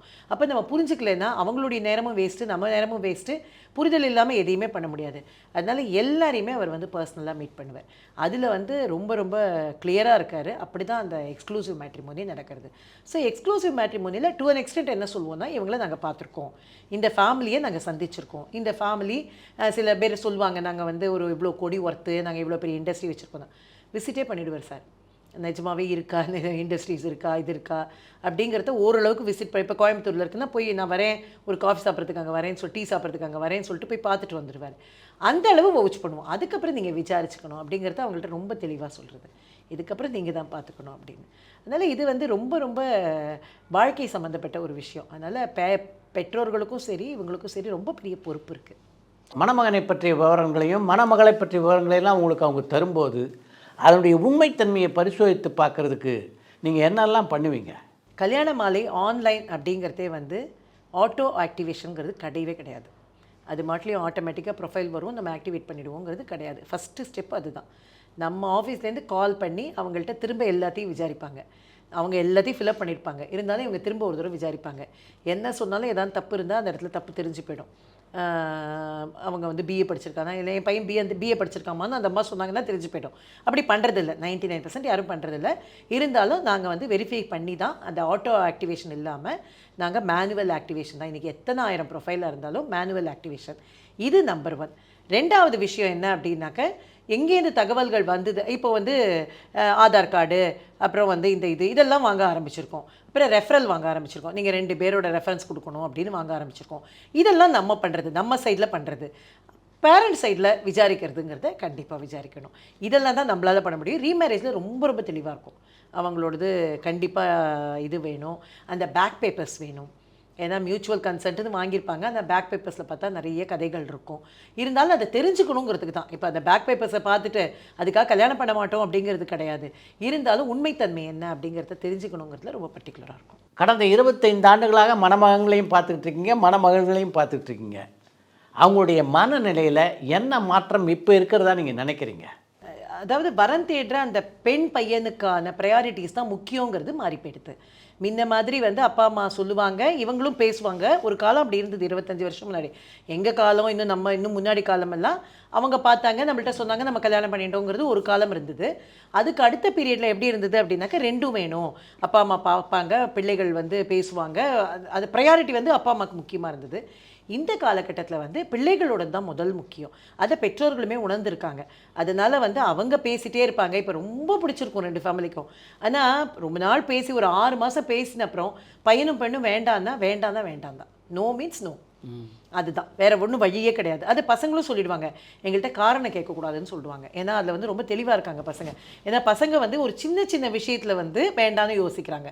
அவங்க பேசிட்டே வரத்துல வந்து அவங்களுடைய சோஷியல் மீடியாவில் அவங்களோட ஆக்டிவிட்டீஸ் என்னவா இருக்குது, அவங்க இன்ஸ்டாகிராமில் எதெல்லாம் ஷேர் பண்ணுறாங்க, இந்த மாதிரி நிறைய அவங்களோட ஃப்ரெண்ட்ஸோட ஆட்டிடியூட்ஸ் எப்படி இருக்குது, அதுக்கப்புறம் வந்து ஒரு ஒரு அடுத்த பாலினத்தரோட இவங்களுடைய தொடர்புங்கிறது எப்படி இருக்குது, இந்த மாதிரி நிறைய விஷயங்களை அவங்க பார்க்குறாங்க. பார்க்கும்பொழுது அவங்க சில விஷயத்தில் வந்து ரொம்ப ஃப்ரெஜைலாக முடிவெடுக்கிறாங்க. அந்த முடிவெடுக்கும்பொழுது பெற்றோர் வந்து அதை ரொம்ப தூண்டி திருவிலாம் கேள்வி கேட்க முடியாது. நோன்னா நோ. அந்த மாதிரி டிசிஷன் எடுக்கிறதுக்கெலாம் நம்ம இப்போ அப்படி தான் அலோ இல்லை, அதுதான் டேக் இட் ஃபார் கிராண்டட் ஆகிடுது. அதுக்கு வந்து பெற்றோர்கள் உடன்பட்டு தான் இருக்காங்க. அதனால தான் இன்றைக்கி ரொம்ப பெற்றோர்களுக்கு வந்து அது கொஞ்சம் ஸ்ட்ரெஸ்ஃபுல்லாக தான் இருக்குது. ஒரு 6 மாதம் 7 மாதம் பேசிகிட்டு இருந்துட்டு சரி நிச்சயம் ஆகிடும் போல இருக்குது அப்படின்னு நினைக்கும் பொழுது ஸ்கொயர் ஒன்றுக்கு வந்துடுவாங்க. திரும்ப நம்ம இதே மாதிரி பார்க்கணும். அதே நேரத்தில் இன்றைக்கி சில பசங்க என்ன சொல்லிடுறாங்க, நான் ரொம்ப பிஸியாக இருக்கேன், நீ இன்ட்ரடியூஸ் பண்ணி நான் பேசுகிறேன்னு சொல்கிறாங்க. அவங்களாவும் பார்த்துக்கிறது கிடையாது. ஆனால் இன்ட்ரடியூஸ் எத்தனை பண்ண முடியும்? இவங்க இன்ட்ரடியூஸ் பண்ணிகிட்டே இருக்காங்க, அவங்க பார்த்துட்டே இருக்காங்க. அந்த மாதிரி இருக்குது. ஆனால் பசங்களினுடைய இதுதான் ரொம்ப ரொம்ப முக்கியங்கிற ப்ரையாரிட்டியில் ரொம்ப மாறி இருக்கும். அவங்களோட இன்றைக்கும் ரொம்ப கொஞ்சம் புரிஞ்சுக்கிறது பெற்றோர்களுக்கு ரொம்ப கஷ்டமாக இருக்குது. என்ன அவங்களுடைய தேவை, அவங்க எதுக்காக மேல் ஃபீமேல் ரெண்டு சைட்லேயுமே மேல் ஃபீமேல் 2 சைட்லேயுமே முன்னாடிலாம் பெண்கள் வந்து கொஞ்சம் ஃப்ளெக்சிபிளாக இருந்தாங்க இல்லையா? இப்போ அது கிடையாது. ஏன்னா அவங்களுக்கும் ப்ரையாரிட்டிஸ் ரொம்ப மாறி போயிடுது. அதனால் அவங்க வந்து அதை ரொம்ப கொஞ்சம் ரிஜிடான ஆக்டிவிட்டீஸ் போயிட்டுருக்கு. இப்போ அது அந்த இடத்துல வந்து ஃபிக்ஸ் பண்ணுறது அப்படிங்கிறது வந்து கொஞ்சம் கஷ்டமாக இருக்குது. இப்போ வந்து பெண்களுடைய ப்ரியாரிட்டிஸ் எதில் இருக்குதுன்னு நினைக்கிறீங்க நீங்கள் அதிகமாக? ஒரு டேட்டா பேஸை நான் சொன்னால் உங்களுக்கு கூட ஆச்சரியமாக இருக்கும். என்னென்னா இப்போ கல்யாண மாலை எந்த சைட்டு வேணால் எடுத்துக்கோங்க, யாரை வேணால் எடுத்துக்கோங்களேன். மோஸ்ட்லி எப்படி இருக்குன்னா 60% பாய்ஸு 40% கேர்ள்ஸ் இருக்கும். அதுதான் ரேஷியோ இப்போது ரிஜிஸ்ட்ரேஷன்லன்னு. ஆனால் பெய்டு ரிஜிஸ்ட்ரேஷனில் பார்த்தீங்கன்னா 60% கேர்ள்ஸு 40% பாய்ஸு. அதுலேயே நாங்கள் யோசிக்கிறோம் அப்படின்னா வரன் தேடுறதை சீரியஸாக எடுத்துக்கிறது பெண்கள் அப்படின்னு நாங்கள் யோசிக்கிறோம். அதே மாதிரி மோகன் சாரோட எக்ஸ்க்ளூசிவில் பார்த்தா பெண்கள் ஜாஸ்தி, நியாயமாக பார்த்தா ஆண்கள் தான் ஜாஸ்தி இருக்கணும், ஆனால் பெண்கள் ஜாஸ்தி. அப்போது ரொம்ப சீரியஸாக வரன் தேடுற இடத்துல அவங்க இருக்காங்க, இல்லைன்னு நம்ம சொல்ல முடியாது. அப்போ பெண்கள் இன்னமுமே அந்த சீரியஸாக இது ஒன் டைம் தான், நம்ம சீரியஸாக முடிவு பண்ணணும் அப்படிங்கிறதுல இருக்காங்க. அதனால வந்து பெண்களுடைய ஆனால் ப்ரையாரிட்டிஸ் எப்படி இருக்குது அப்படின்னாக்க, இப்போ அந்த காலத்தில் ஒன்று சொல்லுவோம், நல்ல வசதியாக இருக்கான் பையன், ரெண்டல் இன்கமே இவ்வளோ லட்சம் வருதுமானா கல்யாணம் பண்ணிப்பாங்க. இன்றைக்கி அப்படிலாம் கிடையாது. அந்த பையன் இன்ன படிச்சிருக்கணும்னா இன்ன படிச்சிருக்கணும், இந்த மாதிரியான யூனிவர்சிட்டிஸில் தான் படிச்சிருக்கணும்னா இந்த மாதிரி யூனிவர்சிட்டிஸில் தான் படிச்சிருக்கணும். எந்த யூனிவர்சிட்டியில் வேணால் MBA பண்ணாலும் கல்யாணம் பண்ணிக்கிறதுக்கு ரெடியாக இல்லை பசங்க. இந்த மாதிரி இந்த டாப் 10 யூனிவர்சிட்டிஸ்குள்ளே இருக்கணும்னா அந்த மாதிரி. ஸோ படிப்பு ரொம்ப ரொம்ப முக்கியமான ஒரு விஷயமா இருக்குது. எங்கே படிக்கிறோங்கிறது ரொம்ப முக்கியமாக இருக்குது. ஸோ இது ரெண்டும் ஃபஸ்ட்டு ப்ரையாரிட்டி. அதுக்கு அடுத்து வருது தான் அவங்களுடைய அடுத்தது ஆப்வியஸ்லி வேலை. நான் கூட விளையாட்டாக கேட்பேன் பொண்கள்கிட்டலாம், ஏமா நீயும் அவனும் 1 வயசு தான் வித்தியாசம், நீ வந்து இன்றைக்கி என்ன பேக்கேஜ் வாங்குற அப்படின்னா 7 லட்ச ரூபா வாங்குறேன்னு சொல்கிறேன். உன்னோட 1 வயசு பெரியவன் 30 லட்ச ரூபா பேக்கேஜ் வாங்கணும்னு யோசிக்கிறியம்மா, எப்படி முடியும்? ப்ராக்டிக்கலி நாட் பாசிபிள்னு நான் கேட்பேன். ஆனால் வந்து அந்த பெண்கள் அப்படி எதிர்பார்க்குறாங்க, நல்ல பொசிஷனில் இருக்கணும், நல்ல சம்பாதிக்கணும். இன்னமுமே பெண்களுக்கு வந்து தன்னை விட பையன் உயர்ந்து இருக்கிறதுல வந்து அவங்களுக்கு அதில் வந்து இது கிடையாது, ஒப்புதல் இல்லாமல் இல்லை, அவங்களுக்கு ரொம்ப ஒப்புதல் தான். அவன் நல்லா சம்பாதிச்சான்னா கொஞ்சம் சந்தோஷம் தான் படுறாங்க. ஆனால் அவங்களுக்கு ப்ரையாரிட்டி வந்து படிப்பு, அவங்களுடைய ப்ரொஃபஷன், அது ரெண்டும் ரொம்ப முக்கியம். எவ்வளோ பணக்காரங்களாக இருந்தாலும் அவங்க அதே மாதிரி அப்பா பண்ணுற பிஸ்னஸை பையன் எடுத்து பண்ணுறாங்கிறத தவிர அவன் ஒரு தனி ஸ்ட்ரீமில் இருக்கான், அவனுக்குன்னு ஒரு தனியாக இண்டிவிஜுவாலிட்டி இருக்குது. அவனுடைய பிஸ்னஸ் அப்பாவோட பிஸ்னஸாக இருந்தால் கூட ஒரு பிரான்ச் அவனுக்குன்னு இருக்கணும். அப்பாவோட பிஸ்னஸ் ரெண்டுமே காமன் அக்கௌண்ட்டில் வரும், அப்பா வேணால் பணம் எடுத்துப்பார், பையன் வேணால் பணம் எடுத்துப்பான்னா அது பெண்கள் இன்றைக்கி விரும்புறது இல்லை. அவனுக்குன்னு ஒரு ஐடென்டிட்டி வேணும், அவனுக்குன்னு ஒரு இண்டிவிஜுவாலிட்டி வேணும்னு பசங்க ரொம்ப இதில் இருக்காங்க. அது பெண்களுக்கான ரொம்ப பெரிய இதில் இருக்குது. இன்றைக்கு பல மேட்ரிமோனியல் அப்ளிகேஷனில் மணமகளுக்கு குடிப்பழக்கம் உண்டா, சிகரெட் பிடிப்பாங்களா அப்படின்லாம் கூட கேள்விகள் இருக்கிறத நான் பார்க்குறேன். அதுக்கெல்லாம் ஆமாம் அப்படின்னு கூட பதில் சொல்கிற பெண்கள் இருக்காங்களா? இருக்குது சார், அதை நம்ம ஒத்துண்டு தான் ஆகணும். இருக்குது, அவங்க ஒத்துக்கிறாங்க, அப்ளிகேஷன்லேயே எழுதுகிறாங்க. சோஷியல் ட்ரிங்கர், ரொம்ப சிகரெட் ரொம்ப கம்மி, ட்ரிங்க்ஸ் வந்து இருக்குது. அது வந்து இப்போ சமூகத்தில் ப்ரிவேலிங்க. இப்போ நீங்கள் சினிமாவில் பார்க்குறீங்க, சினிமாங்கிறது சமூகம் தானே, பெண்கள் இதை நம்ம பார்க்க தானே பார்க்குறோம், அது இருக்க தான் செய்கிறது. ஏன்னா இப்போது 2 பேரும் ஈக்குவல்னு ஆச்சு. காலேஜ் போகிறாங்க, இதுக்கு போகிறாங்க. மெட்ரோ சிட்டிஸில் வந்து அது ரொம்ப இயல்பாக நடக்கிறது தான். நீங்கள் இப்போ ஒரு ஸ்டார் ஹோட்டலில் வெள்ளிக்கிழமை ஈவினிங் போய் பார்த்தீங்கன்னா உங்களுக்கு தெரியுமே எப்படி இருக்குது அப்படிங்கிறது. அதனால் இருக்குது, அதை ஃபில்அப் பண்ணவும் பண்ணுறாங்க. அப்படிப்பட்ட பெண்களை ஏற்றுக்கொள்ளுதல மணமகன் குடும்பத்தினருக்கு எந்த தயக்கமும் இல்லையா இப்பெல்லாம்? இல்லை அதாவது இல்லைன்னா என்ன, அது ஒப்புதலாக இருக்கிற பசங்களுக்கு தயக்கம் இல்லை. இல்லை நான் வந்து டீட்டோட்லர்னு நினைக்கிற பசங்க அந்த டீட்டோட்லராக இருக்கிறவங்கள விரும்புகிறாங்க. அதான் அவங்களுக்கு இது பரவாயில்ல அப்படின்னு தோன்றவங்க அதை விரும்புகிறாங்க. அதே மாதிரி தான் பெண்களும் அவங்க ரொம்ப வந்து அதெல்லாம் அது பிடிக்கவே பிடிக்காது அப்படின்னு நினைக்கிறவங்க டீட்டோட்லர் வேணும்னு தான் விரும்புகிறாங்க. ஆனால் இப்போ அதை நாங்கள் இப்போ அப்பப்போ எங்கேயாவது நம்ம ஒரு பார்ட்டினா நாங்கள் ட்ரிங்க்ஸ் சாப்பிடுவோம் அப்படின்னு நினச்சா அந்த பெண்ணுக்கு வந்து அந்த பையன் தண்ணி அடிக்கிறத பற்றி அவளுக்கு ஒன்றும் பெரிய பாதகம் இல்லை. இப்போ பொதுவாக எடுத்துக்கிட்டோம்னா ஸ்டாட்டிக்ஸாக என்ன சொல்கிறாங்கன்னா, பெண்கள் வந்து ரொம்ப கம்மியாக இருக்காங்க, ஆண்கள் அதிகமாக இருக்காங்க, அதனால் பெண்கள் கிடைக்கிறது கஷ்டமாக இருக்குதுன்னு சொல்கிறாங்க. அதுதான் உண்மையா?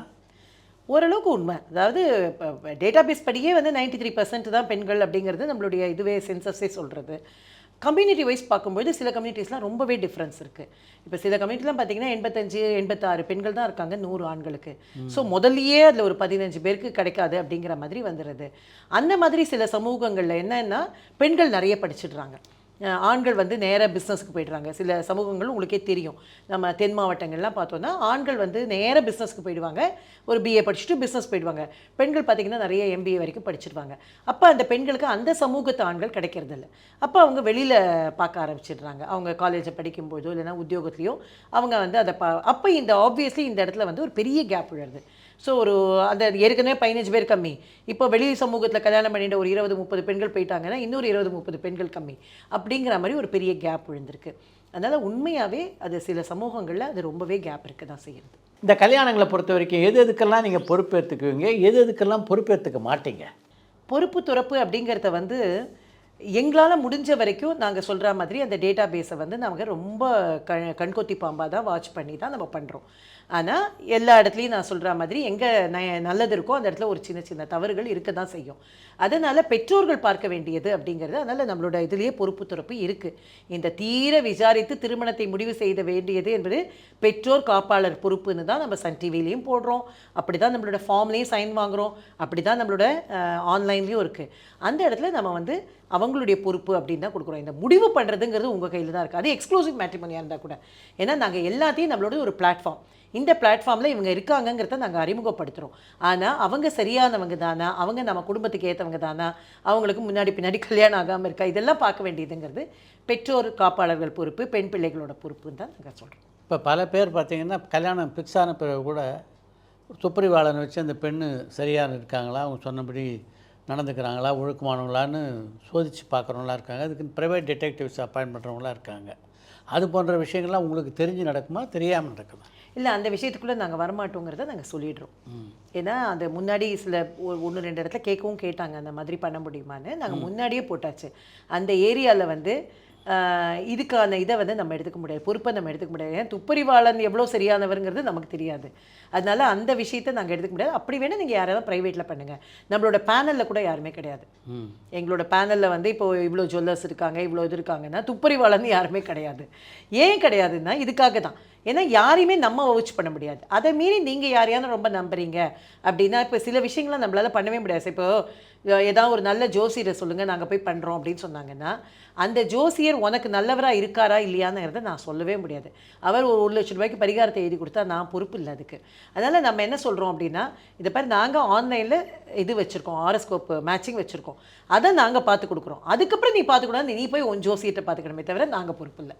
அதே மாதிரி தான் தொப்பறிவாளனும் நாங்கள் பொறுப்பு கிடையாது. நீங்கள் பார்த்துக்கிறதா பார்த்துக்குங்க, பார்த்துட்டு விசாரிச்சுட்டு இந்த ப்ரொஃபைல் திடீர்னு சொல்லுவாங்க, இல்லை சார் நாங்கள் விசாரித்தோம் அது சரி வரல, அதனால் விட்டுடலாம் சார் வேறு பார்க்கலாம் அப்படின்வாங்க. சரி ஓகே, அவ்வளோதானே தவிர நம்ம அதில் பொறுப்பெடுத்துக்கிறது இல்லை. நம்மளுடைய நம்ம கல்யாண மாலை அப்படிங்கிறது வந்து இப்போ வரன் தேடுறவங்க உள்ளே வந்துட்டு அவங்க வெளியில் போகிறதுக்கு ஒரு 8-9 மாதம் ஆகும் குறைஞ்சபட்சம்.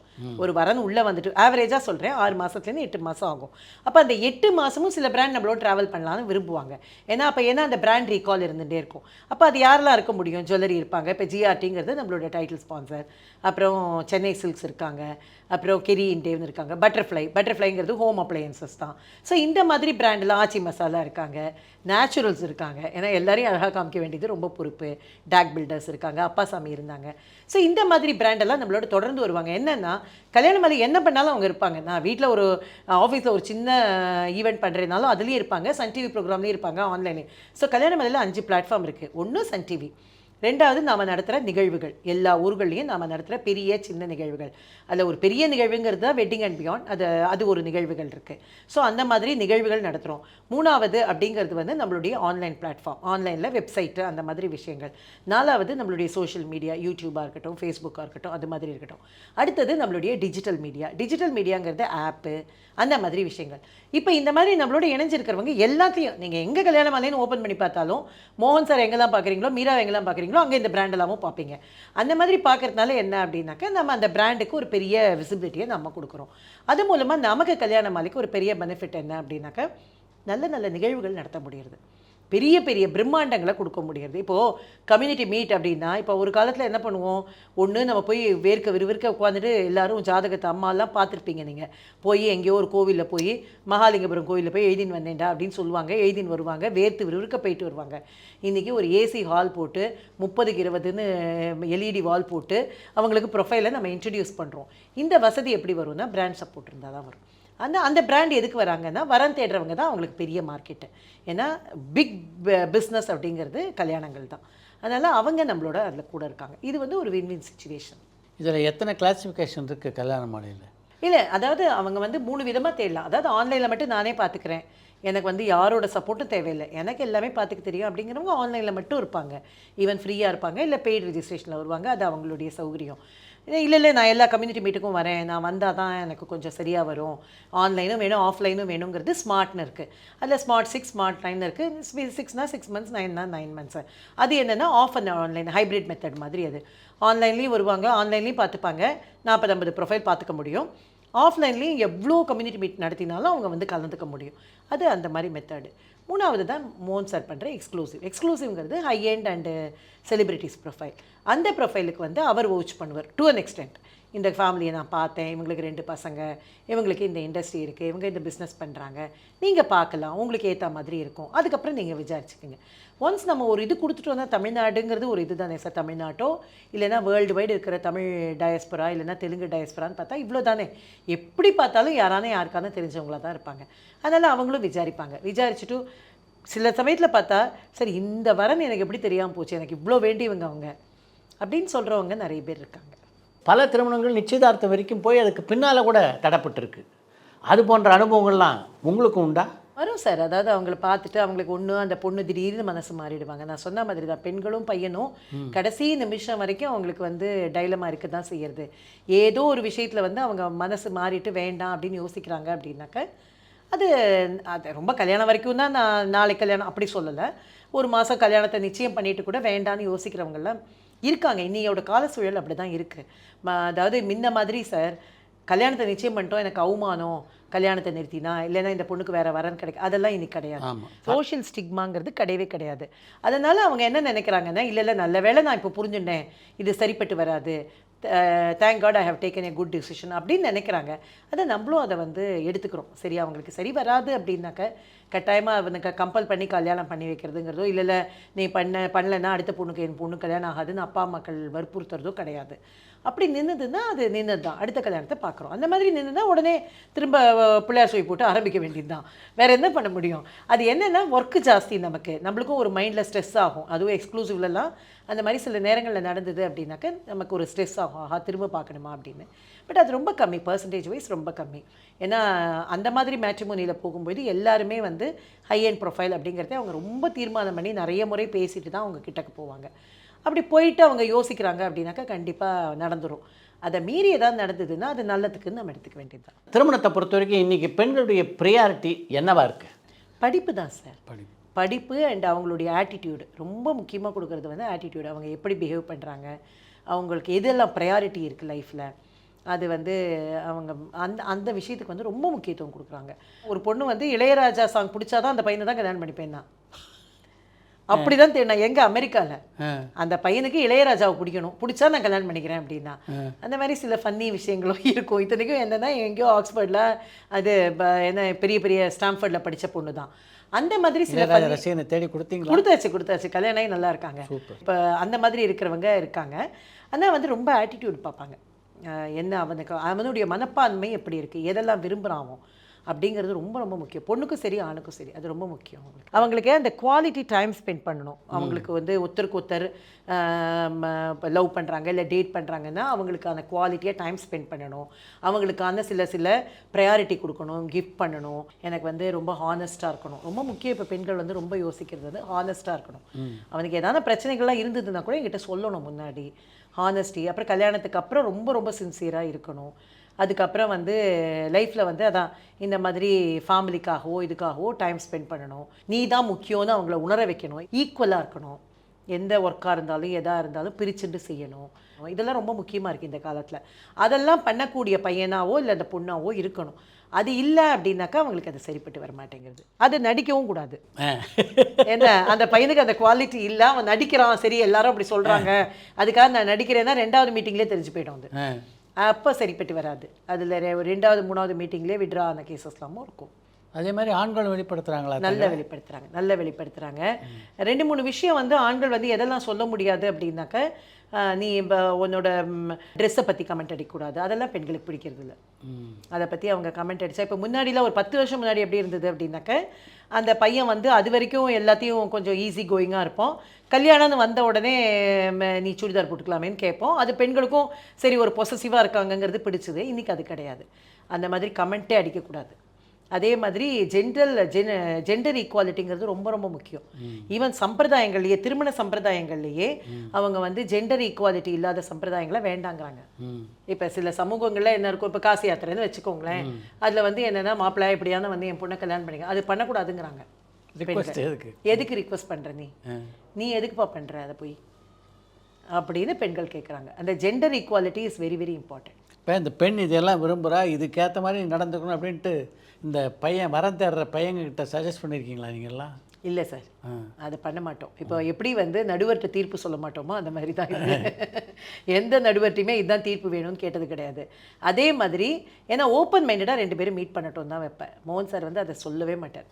அந்த பொண்ணு இதை விரும்புகிறாப்பா, அதை விரும்புகிறா, நீ வந்து அது ஃபேமிலியே அவர் ஏன் விசிட் பண்ணுறாருன்னா, இந்த மாதிரி இந்த பொண்ணு விரும்புகிறாளே அந்த மாதிரி அந்த ஃபேமிலி இருக்குமான்னு தெரிஞ்சுக்கிறதுக்காக விசிட் பண்ணுவேன். அதுக்கப்புறம் அவள் 2 பேரும் மீட் பண்ணி பேசணும் அப்படிங்கிற மாதிரி. அதில் இன்ட்ரெஸ்டிங்காக சில விஷயங்கள் நடக்கும். நல்ல ஒரு பாசிட்டிவாக நடந்த விஷயம் நம்ம சொல்லணும் அப்படின்னாக்க, ஒரு ஃபேமிலி ரொம்ப தமிழ்நாட்டில் எல்லாருக்கும் தெரிஞ்ச ஃபேமிலி. அவர் என்னென்னா ஒரு 5 வருஷமாக பார்த்துட்ருக்காரு பொண்ணுக்கு, நல்ல பெரிய வசதியான ஃபேமிலி. நான் வந்து பார்த்துட்ருக்காரு, நடக்கலை. மோகன் சாரை ஒரு ஃப்ளைட்டு ட்ராவலில் தான் மீட் பண்ணுறாரு. மோகன் சார் பக்கத்தில் கூப்பிட்டு உட்காத்தி வச்சுட்டு ஃபஸ்ட் ரோவில் உட்காத்தி வச்சுட்டு அவர் ஷேர் பண்ணுறாரு, டீட்டெயில்ஸை ஷேர் பண்ணுறாரு. ஒரு 20 நிமிஷத்துக்குள்ளே மதுரையிலேருந்து சென்னைக்கு வரத்துக்குள்ளே எல்லாத்தையும் சொல்லி முடிச்சிட்டாரு. முடித்த உடனே மோகன் சார் வந்து முதல்லையே ஒரு ப்ரொஃபைல் எடுத்து கொடுத்துட்டு அவர்கிட்டே பேசுகிறார். சார் உங்கள் அளவு வசதி கிடையாது, நீங்கள் சும்மா பேச்சுக்கு சொல்கிறேன், ஒரு 500 கோடி ஒர்த்துன்னு வச்சுக்கோங்களேன், அவர் ஒரு 50 கோடி ரூபாய் தான் ஒர்த்து. ஆனால் நீங்கள் என்ன எதிர்பார்க்குறீங்களோ அந்த குவாலிட்டி எல்லாமே அந்த பையன்கிட்ட இருக்குது. நீங்கள் பார்த்து பேசுங்க, அந்த பொண்ணுக்கு சரிப்பட்டு வந்ததுன்னா பண்ணிக்கிட்டோன்னு. நீங்கள் நம்புங்க, 1 மாதத்தில் கல்யாணம் ஆச்சு. சூப்பர், கல்யாணம் ஆச்சு. அந்த ஃபேமிலி வந்து அவ்வளோ பெரிய இன்றைக்கி சமூகத்தில் அந்தஸ்தோடு இருக்கிற ஒரு பெரிய ஃபேமிலி. அந்த மாதிரி பாசிட்டிவாக சொல்லி பண்ணுறது அப்படின்னு இப்போ நம்ம என்ன சொல்லுவோம், போய் 1000 போய் சொல்லி அப்படி கிடையாது. உண்மையாக உள்ளபடி சொல்லி இந்த குடும்பம் இவ்வளோ தான், இல்லை அவங்களுக்கும் ஒரு 300 கோடி இருக்கும் அப்படிலாம் சொல்கிறது இல்லை. இந்த பையன் இவ்வளோ தான், இந்த பையன் ஆனால் ரொம்ப முன்னுக்கு வர பையன், நீங்கள் ஸ்க்ராட்ச்லேருந்து தான் வந்திருக்கீங்க, நீங்கள் இன்றைக்கி இவ்வளோ பெரிய வசதி வந்திருக்கிற மாதிரி அந்த பையன் ஒரு ஆம்பிஷியஸாக இருக்கிற பையன் அப்படின்னு சொல்கிற ஃபேமிலிஸ் உண்டு. சமீபத்தில் ஒரு ஃபேமிலி நாங்கள் கண்டிப்பாக இந்த மேரேஜ் நிச்சயம் ஆகிடும் அப்படின்னு நினச்சோம். அது என்னென்னா 2 பேருக்கும் ஆட்டிடியூட் வைஸ் நல்லா இருந்தது. 2 அப்பாக்களும் நல்ல பொசிஷனில் இருந்தாங்க. 2 அம்மாக்களும் ஒரு மாதிரி பார்த்தா சரி அவங்களோட சோஷியல் லைஃப்லாம் நல்லா இருந்தது, மேட்ச் ஆகுது, எல்லாமே நினச்சிட்டு இருந்தோம். ஆனால் வந்து அந்த அப்பா வந்து ரொம்ப வெளிநாட்டிலேருந்து வந்தவர், பொண்ணோட அப்பா வந்து வெளிநாட்டிலேருந்து வந்தவர். பொண்ணெல்லாம் அழிச்சிட்டு அவர் வந்து எந்த சம்பிரதாயம் பந்தாவும் பார்க்கல, அவர் மட்டும் நேராக பொண்ணு அழிச்சிட்டு நேராக அந்த பையன் வீட்டுக்கே போனார். போயிட்டு எல்லாத்தையும் பார்த்தாரு. ஒன்று அவருக்கு என்ன மனசுக்கு பிடிக்கலன்னாக்க, அந்த ஹவுஸ் வந்து ரொம்ப ஓல்டு டைப்பு, பழங்காலத்து வீடாக இருந்தது. ஆனால் இந்த பொண்ணு ரொம்ப அல்ட்ரா மாடர்னாக தாஜில் தங்குற பொண்ணுன்னு வச்சுக்கோங்களேன். இது ரொம்ப நல்ல வசதியான பொண்ணு, அவங்களும் வசதியானவங்க, ஆனால் வீடு வந்து பழங்காலத்து வீடு. அவர் என்ன பேச்சுவாக்கில் என்ன சொல்லிட்டார் அப்படின்னாக்க, ஸோ கல்யாணத்து போது வீடை ரீமாடல் பண்ணலான்னு நினச்சிட்டு இருக்கீங்க போல இருக்குது அப்படின்னு சொல்லிட்டார். அது அவங்களுக்கு ஈகோ கிளாஷ் ஆகிடுது. அது என்ன என் வீட்டில் வந்து இவர் எப்படி பேசுறது, என் வீடு இப்படி தான் இருக்கும், அதுக்கு அந்த பொண்ணு வந்தால் வரட்டும், அந்த மாதிரி ஆட்டிடியூட் உண்டு. அது ஒன்றும் பெரிய விஷயமே இல்லை. அந்த பொண்ணு ஒரு 6 மாதம் இங்கே இருக்க போகிறா, அப்புறம் தனி, ஏன்னா இவ்வளோ பெரிய ஃபேமிலிஸில் அவங்க எங்கேயோ இருக்க போகிறாங்க, ஏதோ ஒரு நாட்டில் இருக்க போகிறாங்க. இல்லை சார் எனக்கு மாடர்னாக ஒரு அப்பார்ட்மெண்ட் இருக்குது, அவங்க போனால் அங்கே இருக்கட்டும்னு சொல்லலாம். 10 அப்பார்ட்மெண்ட் இருக்குது அவருக்கு சொல்லியிருக்கலாம். ஒரே ஒரு சின்ன விமர்சனம் வந்து கல்யாணத்தை காயப்படுத்திடுது. அதே மாதிரி ஒரு மீட்டிங் நடந்துகிட்டே இருக்குது, அந்த கல்யாணம் நிச்சயம் ஆகிடுங்கிற மாதிரி தான் இருந்தது. அந்த இவா மீட் பண்ணுறா, நம்ம ஆஃபீஸில் மீட் பண்ணுறாங்க. பொண்ணு வீட்டில் எல்லோரும் வந்திருக்காங்க, பொண்ணோட அண்ணி வந்திருக்காங்க. வந்தபோது இவர் பையனோட அப்பாலாம் வராரு. வந்துட்டு என்னம்மா எப்படி இருக்க, உனக்காக தான் இப்போ இத்தனை நாள் தள்ளி வச்சோம், எனக்கு டெலிவரி ஆகணும் அந்த பெண்ணுக்குன்னு. என்னம்மா குழந்தை, என்ன பொண்ணு சொன்னா, ஆமாம் நான் பொண்ணு பிறந்திருக்கான்னு. ஓ பொண்ணா அப்படின்னார் அவர். ஒரு வார்த்தை தான். இந்த பொண்ணு வந்து இல்லை அங்கிள் வாசலுக்கு வந்துட்டா. அப்படியே அந்த நம்ம ஆஃபீஸில் ஒரு இடத்துல மீட் பண்ணுவாங்க. அங்கேருந்து அந்த பொண்ணு ஹாலுக்கு வந்துட்டு, அங்கிள் இது சரி வராது அங்கிள், அவர் பொண்ணான்னு கேட்ட விதமே எனக்கு சரிப்பட்டு வரல, அந்த வீட்டில் என்ன எப்படி மரியாதை கொடுப்பாங்க, எனக்கு இது சரியாக வராதுன்ட்டு. அந்த மாதிரி ஒரு வார்த்தையில் போயிடும், ஒரு வார்த்தையில் நடக்கும், ஒரு வார்த்தையில் போகும். கடந்த 10 ஆண்டுகளாக பார்த்தீங்கன்னா காதல் திருமணங்கள் பெருமளவு அதிகரிச்சிருக்கு. அதை பற்றி உங்களுடைய பார்வை என்ன? ஆக்சுவலாக வந்து இது வந்து எங்கள்கிட்ட வந்து அந்த கொஸ்டினுக்கு வந்து பதிலே கிடையாது சார். என்ன விஷயம்னா, இப்போ சமீபத்தில் நான் எங்கள் ஆஃபீஸில் கூட நேற்றுக்கு மீட்டிங் பண்ணும்போது நான் சொன்னேன், போன வாரம் 2 வாரம் முன்னாடி கோயம்புத்தூரில் நம்ம ஒரு ஈவெண்ட் பண்ணோம், வெட்டிங் அண்ட் பியாண்டுன்னு. அந்த ஈவெண்ட்டில் வந்து அந்தந்த கம்யூனிட்டிக்கு மீட் வைக்கிறோம். சில கம்யூனிட்டிஸ்லாம் நம்ம வந்து இந்த மாதிரி ப்ரொஃபைல்ஸே கிடையாதுன்னு நினச்சிப்போம். ரொம்ப நம்மளுக்கு வந்து பர்சன்டேஜ் வைஸே ரொம்ப கம்மியாக இருக்கிறது, இதுக்கு வந்து நம்ம ஒரு ப்ரையாரிட்டியே கொடுக்க மாட்டோம். அந்த கம்யூனிட்டிலாம் வழிஞ்சுது கூட்டம். நான் அதுக்கெல்லாம் வந்து 150 பேர் 200 பேர் ஹால் ரெடி பண்ணால் 500 பேர் ஹால் கொடுக்க வேண்டியிருந்தது. அப்போ எனக்கு வந்து திடீர்னு வந்து ஒரு ஐ ஓப்பனராக இருந்தது. ஓ அப்போ எப்படி தேடுறாங்க இப்போ மக்கள் இப்படி. அப்போ வந்து காதல் திருமணமாக இருந்தால் எதுக்கு இங்கே வரப்போகிறாங்க, அவங்களுக்குமே ஒரு பிரச்சனை விட்டுது, நல்ல வேலை, ஏன்னா தேடி கட்டுப்படி ஆகலை பெற்றோர்களுக்கு, அதனால் நீ வந்து பார்த்துக்கோன்னு தான் சொல்கிறாங்க. அப்போ அது நடக்கலைன்னு தானே இங்கே வராங்க. அப்போ நிறைய தேடுறாங்கங்கிறது தெரிஞ்சுது. ஏதோ திருவிழாவில் நின்ன மாதிரி நின்னாங்க மக்கள் வரன் தேடுறதுக்கு. வந்து ஒரு சில சமூகத்தில் வந்து நிற்கிறதுக்கே ஹாலில் இடம் இல்லை, அந்த மாதிரி நின்று வரன் தேடினாங்க.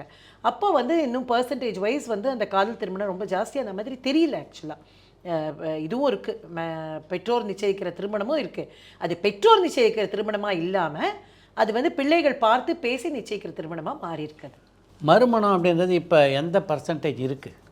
ஜாஸ்தியாக இருக்குது, அதிகமாக இருக்குது, ஜாஸ்தியாக இருக்குது. அது வந்து என்ன சொல்கிறது, நம்ம ஒத்துண்டு தான் ஆகணும்.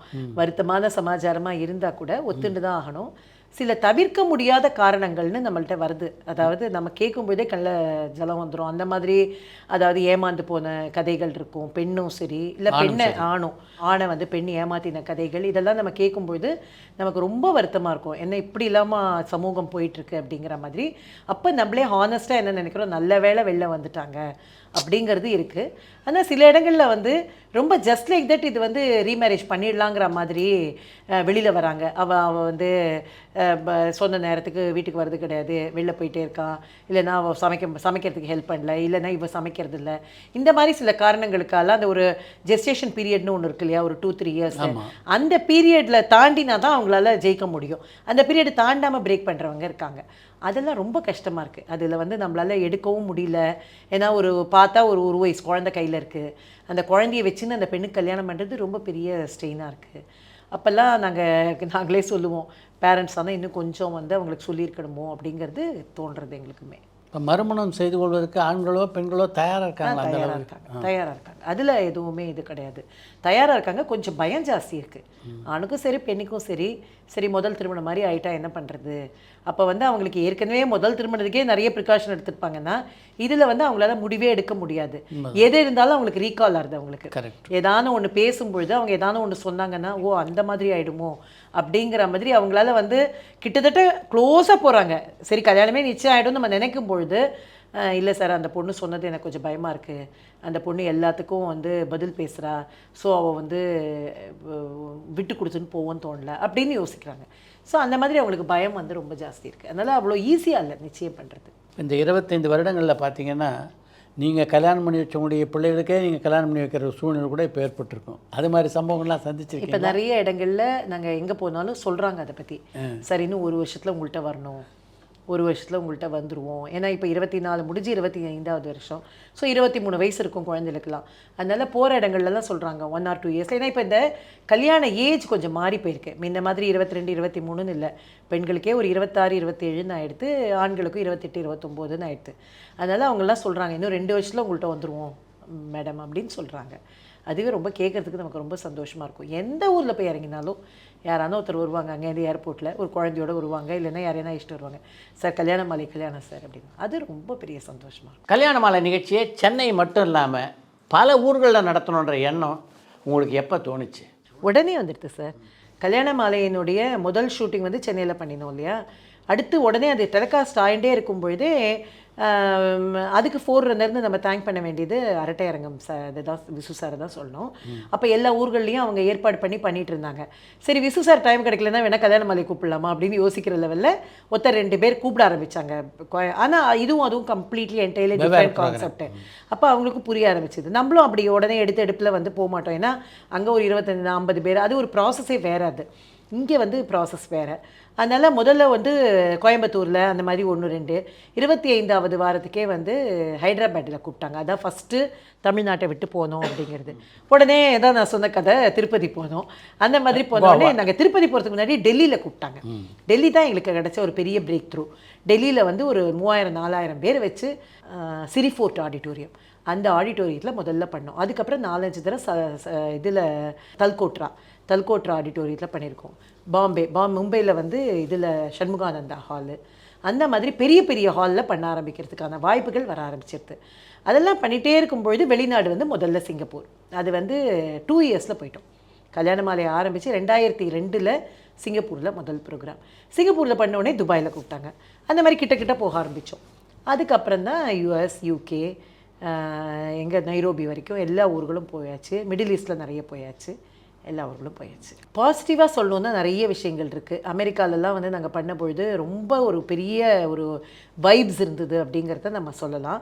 நைரோபியில் பண்ணதுங்கிறது எங்களுக்கு ஒரு பெரிய, அது ஒரு அந்த ஊர் சின்ன ஊராக இருந்தால் கூட எங்களுக்கு ரொம்ப பெரிய சந்தோஷமாக இருந்தது. ஏன்னா நைரோபியில் எந்த தமிழ் நிகழ்ச்சியும் பெருசாக நடந்தது இல்லை, நடந்ததே கிடையாது அப்படிங்கிற மாதிரி. நாகராஜன் சார் தான் உங்களுக்கு தெரியும், என்னுடைய கணவர். அவர் உலகம் முழுக்க பிஸ்னஸ் பண்ணுறவர், நிறைய அவருக்கான இதுங்கிறது ஒரு சாம்ராஜ்யமாக வச்சுருக்கார். அவர் வந்து நைரோபியில் ஒரு பிஸ்னஸ் நிமித்தமாக போயிருக்கிற பொழுது ஏதோ சும்மா அந்த ஜூலாம் இருக்குல்ல, நைரோபி ஜூவை, அவர் ஃப்ரெண்டு வந்து இங்கே வா, ஒரு ட்ராவல்ஸ் இருக்காங்க, அந்த மேடம் கீதா மேடம்னு இருக்காங்க, நம்ம தமிழ்காரங்க தான், அவங்கள்ட்ட போய் நம்ம நாளைக்கு ஜூ போகிறதுக்கு புக் பண்ணிக்கலாம் அப்படின்னு சொல்லிட்டு அதுக்கு போனபோது அவங்க ஏதோ பிஸியாக இருந்திருக்காங்க. ஏன்னா ட்ராவல்ஸ் பெரிய லெவலில் அந்த மசை மாறாட்ட டூர்லாம் நடத்துகிறவங்க. இவங்க ஏதோ ஜூ போக வந்தவங்களை உட்காந்து வச்சுட்டு அவங்க ஏதோ பிஸியாக பேசிகிட்டு இருந்திருக்காங்க. பேசிகிட்டு இருந்தவொடனே இவங்க எழுதி கொடுத்து அமைச்சிருக்காங்க. இது ஒரு சின்ன ஸ்லிப்பை எழுதியிருக்காங்க, நாகராஜன் இது அப்படின்னு சொல்லிட்டு. அந்த பையன் போய் சொல்லியிருக்கான் போல இருக்குது, கல்யாண மாலை. அவங்க அப்படியே அலறி அடிச்சுன்னு ஓடி வந்துட்டாங்களா, யார் மீரா நாகராஜனா அப்படின்னு சொல்லிட்டு. அந்த அம்மா வந்து எங்கள் அம்மா வந்து அவ்வளோ பெரிய கல்யாண மாலையினுடைய ஃபேனு. அவங்க மீரா மேடமை வந்து அவ்வளோ பிடிக்கும். ஏன்னா ரொம்ப பாசிட்டிவான விஷயங்களை சொல்கிறவங்க. எங்கள் அம்மா இப்போ நைரோபியில் இருக்காங்க, நீங்கள் கட்டாயமாக வரணும் அப்படின்லாம் கூப்பிட்டுட்டு அவங்க இது பண்ணி ஜூக்கு அமுச்சு வச்சு அவங்கள இவரை கூப்பிட்டு ஒரு டின்னர் போட்டு எல்லாம். நீங்கள் நம்புங்க, அதுலேருந்து 1 மாதத்தில் நைரோபியில் ஷூட்டிங் அப்படி பண்ணாங்க. உடனே எனக்கு அங்கேருந்தே கால் பண்ணாங்க, அம்மா நீங்கள் லைனில் வருவீங்கன்னு நான் நினைக்கவே இல்லை, நாம் வந்து கண்டிப்பாக இங்கே வந்து பண்ணி ஆகணும் அப்படின்னு நினச்சாங்க. நான் சொன்னேன், என்ன மேடம் நைரோபியிலலாம் யார் இல்லை, தமிழ்காரங்க இருக்காங்க, நான் ஏற்பாடு பண்ணுறேன், உங்களுக்கு என்ன பிரச்சனை அப்படின்னு சொல்லி எங்களுக்கு நல்ல பிஸ்னஸ் கிளாஸ் டிக்கெட்டை போட்டு கொடுத்து எல்லோரையும் வர வச்சு, நான் ராஜா சார் நடுவர், பாரதி மேடமும் இன்னும் 2 3 4 பேச்சாளர் எங்கேயும் அழிச்சுட்டு போயிட்டோம். ஏன்னா எனக்கு நைரோபியில் எவ்வளோ பேச்சாளர் கிடைப்பாங்க, 2 பேரை மட்டும் அங்கே எடுத்துட்டோம். நீங்கள் நம்புங்க, அப்படி ஒரு ப்ரோக்ராம் 500 600 பேர் தான். இங்கெல்லாம் மாதிரி 2000 3000 அப்படி கிடையாது. ஆனால் அவ்வளோ நல்ல ப்ரோக்ராம் நைரோபியில் நடந்தது. எங்களுக்கு மறக்க முடியாத நிகழ்வு அப்படிங்கிறது நைரோபியில் நடந்த ஒரு பெரிய நிகழ்ச்சி. அது ரொம்ப சந்தோஷமாக இருந்தது. அதுக்கப்புறம் அங்கே வந்து அந்த ஊரோட எங்களுக்கு அந்த தொடர்பு அப்படிங்கிறது ரொம்ப பெருசாக. அந்த கீதா மேடம் நிறைய பேரை சேர்த்துட்டாங்க. ஆனால் தனிப்பட்ட முறையில் என்ன செலவானாலும் நான் பார்த்துக்கிறேன்னு பண்ணி அதுக்கான பெருஞ்செலவை எடுத்துட்டு தங்கள் வீட்டு கல்யாணம் மாதிரி பண்ணாங்க. அதை இப்போ இந்த கல்யாண மாலையை அடுத்து எந்த லெவலுக்கு கொண்டு போகணும் அப்படின்றது உங்களுடைய திட்டமாக இருக்குது? இப்போ இமீடியட் கான்சன்ட்ரேஷன் அப்படிங்கிறது எங்களுடைய 25வது ஆண்டு கொண்டாட்டம் தான். அதாவது இந்த ஏப்ரல் மாதம் தொடங்கி அடுத்த மார்ச் மாதம் வரைக்கும் 25வது ஆண்டு கொண்டாட்டம்னு வச்சுருக்கோம். ஏன்னா 2000வது ஆண்டு ஆரம்பித்தோம். ஸோ 2024 அக்டோபர் 8 வந்து 25வது ஆண்டுக்குள்ளே போகிறோம். ஸோ இந்த ஒரு வருஷம் முழுக்க தமிழ்நாட்டிலையும் சரி, பெங்களூர், ஹைதராபாத் தொடர்ந்து ரோட் ஷோஸை பெரிய லெவலில் பண்ணுறோம். அதுதான் இப்போ இருக்கிற இமீடியட்டான நம்மளுடைய ரொம்ப பெரிய விஷயம் அப்படின்னு நம்ம யோசிச்சிருக்கிறது அந்த மாதிரி விஷயந்தான். ரொம்ப நாளாகவே தமிழ், தெலுங்கு கொஞ்சம் நல்லா பண்ணிகிட்ருக்கோம். அடுத்த லாங்குவேஜுக்கெலாம் போகணும் அப்படிங்கிறது எங்களுடைய பெரிய இதுவாக இருக்குது. வெளிநாடுகளில், அமெரிக்காலெலாம் வந்து பெரிய நீட் இருக்குது மேட்ரிமோனிக்கு. நம்மளை ரொம்ப அவங்க வந்து கேட்டுகிட்டே தான் இருக்காங்க, நீங்கள் வந்து கொஞ்சம் எடுத்து பண்ணி கொடுங்க அப்படிங்கிறத கேட்டுகிட்டே தான் இருக்காங்க. எல்லா தமிழ்ச்சங்கங்களும் நம்மளை கேட்டுட்டு தான் இருக்காங்க. ஏன்னா அங்கே ரொம்ப பெரிய சேலஞ்சாக இருக்குது. அமெரிக்காலெலாம் கல்யாணம் நிச்சயம் பண்ணுறது அவ்வளோ ஈஸியாக இல்லை. அதெல்லாம் அடுத்தடுத்து பண்ணணும். அதாவது நேரமின்மை காரணமாக அதெல்லாம் கொஞ்சம் தள்ளி போயிட்டுருக்கு. அதெல்லாம் எடுத்து பண்ணணும். எல்லா நாடுகளுக்கும் இப்போ யூரோப்பை தனியாக கனெக்ட் பண்ணணும், இதை தனியாக கனெக்ட் பண்ணணும், அதெல்லாம் பண்ணணும். இன்றைக்கு பட்டிமன்ற ராஜாவாக இருக்கின்ற சாலமன் பாப்பையா, சுகி சிவம், பேராசிரியர் ஞானசம்பந்தம், ராஜா, பாரதி பாஸ்கர்னு எல்லாரோடும் உங்களுக்கு நல்ல நெருக்கமான பழக்கம் உண்டு. அவங்களோட பழைய அனுபவத்தை சொல்லுங்கள். இல்லை, எல்லாருமே வந்து நம்மோட கல்யாண மாலையோட ரொம்ப பெரிய தொடர்பில் இருப்பாங்க. ஐயாலேருந்து தொடங்கியது. சாலமன் பாப்பையா ஐயாவுடைய ஐயா 60ன்னு இப்போ நிகழ்ச்சி பண்ணினோம். ஐயா 50ன்னு ஒன்று பண்ணினோம். 50 ஆண்டுகள் அவர் மேடைக்கு வந்தது. அந்த அந்த மேடையில் நான் இப்போ சமீபத்தில் நானும் மோகன் சார் போய் நின்னபோது, ஐயோ 60 வருஷம் ஆகிடுதே நம்ம பண்ணலையே அப்படின்னு யோசித்தோம். ஐயா 60ன்னு அது உருவாச்சு. இப்போ டெலிகாஸ்டாக தான் போயிட்டுருக்கு. அந்த அந்த மாதிரி ஐயா வந்து நம்மள்ட்ட எனக்கு என்ன ஆச்சரியமாக இருக்கும்னா, இப்போ நம்ம ஏதோ ஓரளவு நல்ல தலைப்புகள் கொடுக்குறோம், ஐயாவுக்கு நம்மளை ரொம்ப பிடிக்கும், அது ஒரு விஷயம். நான் ஆதி காலத்துலலாம் நான் எதுவுமே தெரியாமல், நீங்கள் பார்த்தீங்கன்னா நம்ம செலிப்ரிட்டிஸ்லாம் சேர்ந்து 25வது வாரம் கலைவாணர் அரங்கத்தில் பண்ணோம். யாருன்னா கஸ்தூரி ராஜா சார், ரவிக்குமார் சார், எல்லோரும் ஒய்ஃபோட இவங்கெல்லாம் பேசுகிறாங்க. பட்டிமன்றம் சூப்பர் ஜோடி, கணவன் மனைவி ரசனை ஒன்றாக இருக்க வேண்டுமா, மாறுபட்டு இருக்க வேண்டுமான்னு தலைப்பு. இதை நான் ஐயாட்ட சொன்னேன். சூப்பர் மான்ட்டார். நான் அன்றைக்கெல்லாம் வந்து எனக்கு ஒன்றுமே தெரியாது. அவர் அவ்வளோ அப்பயே பட்டிமன்றத்துக்கு இண்டஸ்ட்ரிக்கு வந்து அவருக்கு இந்த 35 வருஷம் ஆயிருக்கு அப்பயே. ஆனால் அவர் வந்து என்னை ஒரு இதுவாக தட்டி கொடுத்து, எப்படி எங்கள் மாமியாரை பற்றி நான் சொன்னேனோ அந்த மாதிரி தட்டி கொடுத்து, சூப்பர்மா பண்ணலாமா, ட்ரை பண்ணி பார்க்கலாம், என்ன பெரிய விஷயம், ட்ரை பண்ணி பார்க்கலாம். அப்படி ஜெயிச்சது அந்த ப்ரோக்ராம். இன்றைக்கும் வந்து நம்ம பெஸ்ட் ஆஃப் த ப்ரோக்ராம்னு போடும்பொழுது அது ஒரு ப்ரோக்ராம் நம்ம போடுவோம். அந்த மாதிரி வந்து ஐயா வந்து நம்மோட இருக்கிற தொடர்புங்கிறது அவ்வளோ இதுவாக இருக்கும். எந்த தலைப்பாக இருந்தாலும் அதில் மாற்றுக்கருத்தே அவர் ரொம்ப பெருசாக சொல்ல மாட்டார். அண்ட் எதாக இருந்தாலும் அதை வேறு பாணியில் எடுத்துகிட்டு போவார். நம்ம நினைப்போம் இப்படி தான் எடுத்துகிட்டு போவார். இப்போ வந்து பெரிதினும் பெரிது கேள், அப்படி கேட்பதால் நாம் இழந்தது அதிகமாக பெற்றது அதிகமான ஒரு தலைப்பு. அமெரிக்காவில் இருக்கிறவங்களெல்லாம் இங்கே வந்து ஹைப்ரிட் பட்டிமன்றம், அது அங்கே இருக்கிறவங்க வந்து இதில் ஆன்லைனில் பேசுகிற மாதிரி இது சன் டிவிக்கே எடுத்தோம். அவர் வந்து அதை வந்து வேறு கோணத்துக்கு எடுத்துகிட்டு போயிட்டார். நான் நினைக்கவே இல்லை, யாருமே நினைக்கல, ஈவன் நம்ம பெரிய பேச்சாளர்களே நினைக்கல ஐயா வந்து இந்த கோணத்தில் அதை எடுத்துன்னு போவார் அப்படின்னு. அந்த மாதிரி ஒரு சாதாரண தலைப்பு, கணவன் மனைவி தலைப்பாகவே இருக்கட்டுமே, அவர் எத்தனை காலம் அந்த தலைப்பில் பேசியிருந்தாலும் அன்றைக்கி பேசும்போது புது கோணத்தில் அதை எடுத்துகிட்டு போவார். அந்த மாதிரி ஐயாவை பார்த்து நான் வியந்த தருணங்கள். எல்லாருக்கும் ஒரு சப்ஜெக்ட் இருக்கும் அவரை வியக்கிறதுக்கு. அவர் வந்து நம்ம எல்லாருக்கும் கொடுக்குற மரியாதையும் மதிப்பும், நம்ம தட்டி கொடுக்குற விதமும் எனக்கு அவர்கிட்ட ரொம்ப பிடிக்கும். அதே மாதிரி நம்ம அடுத்தது பழகினதுங்கிறது ஞானசம்பந்தம் ஐயா. அவரை முதல்ல நாங்கள் கூப்பிட்டது அப்படிங்கிறது கோயம்புத்தூர் தான். அதாவது சென்னையை விட்டு அடுத்தது வெளியில் போகிறோம், முதல் பட்டிமன்றம் அவரை வச்சு பண்ணணுன்னு. அவரோட அந்த ஹிலேரியஸ் இதை பார்த்து அந்த அப்படியே அரங்கம் அதிர்ந்து போயிடுது. ஏன்னா அப்போ தான் அவர் வந்த புதுசு, அப்படியே ஃப்ரெஷ்ஷாக இருந்தது அவர்கிட்ட. அப்படி ஒரு இது. அவரோட நிறைய ட்ராவல் பண்ணியிருக்கோம், நிறைய எழுதுவார், நிறைய நாங்கள் எங்களுக்குள்ள கருத்து பரிமாற்றங்கள் இருக்கும், எல்லாத்தையும் நாங்கள் டிஸ்கஸ் பண்ணுவோம் அவரோட. அந்த மாதிரி கல்யாண மாலை மேகசினில் தான் கொஞ்சம் இலக்கியம் நிறைய சினிமான்னு ஒன்று எழுதினார். அது பெரிய அளவில் ஆந்தவிடன் புக்காக வந்து பெரிய லெவலில் வருது. அந்த மாதிரி அவருடைய அந்த சினிமா ஆர்வம், இலக்கிய ஆர்வம், அதெல்லாம் ரொம்ப பெரிய விஷயம்.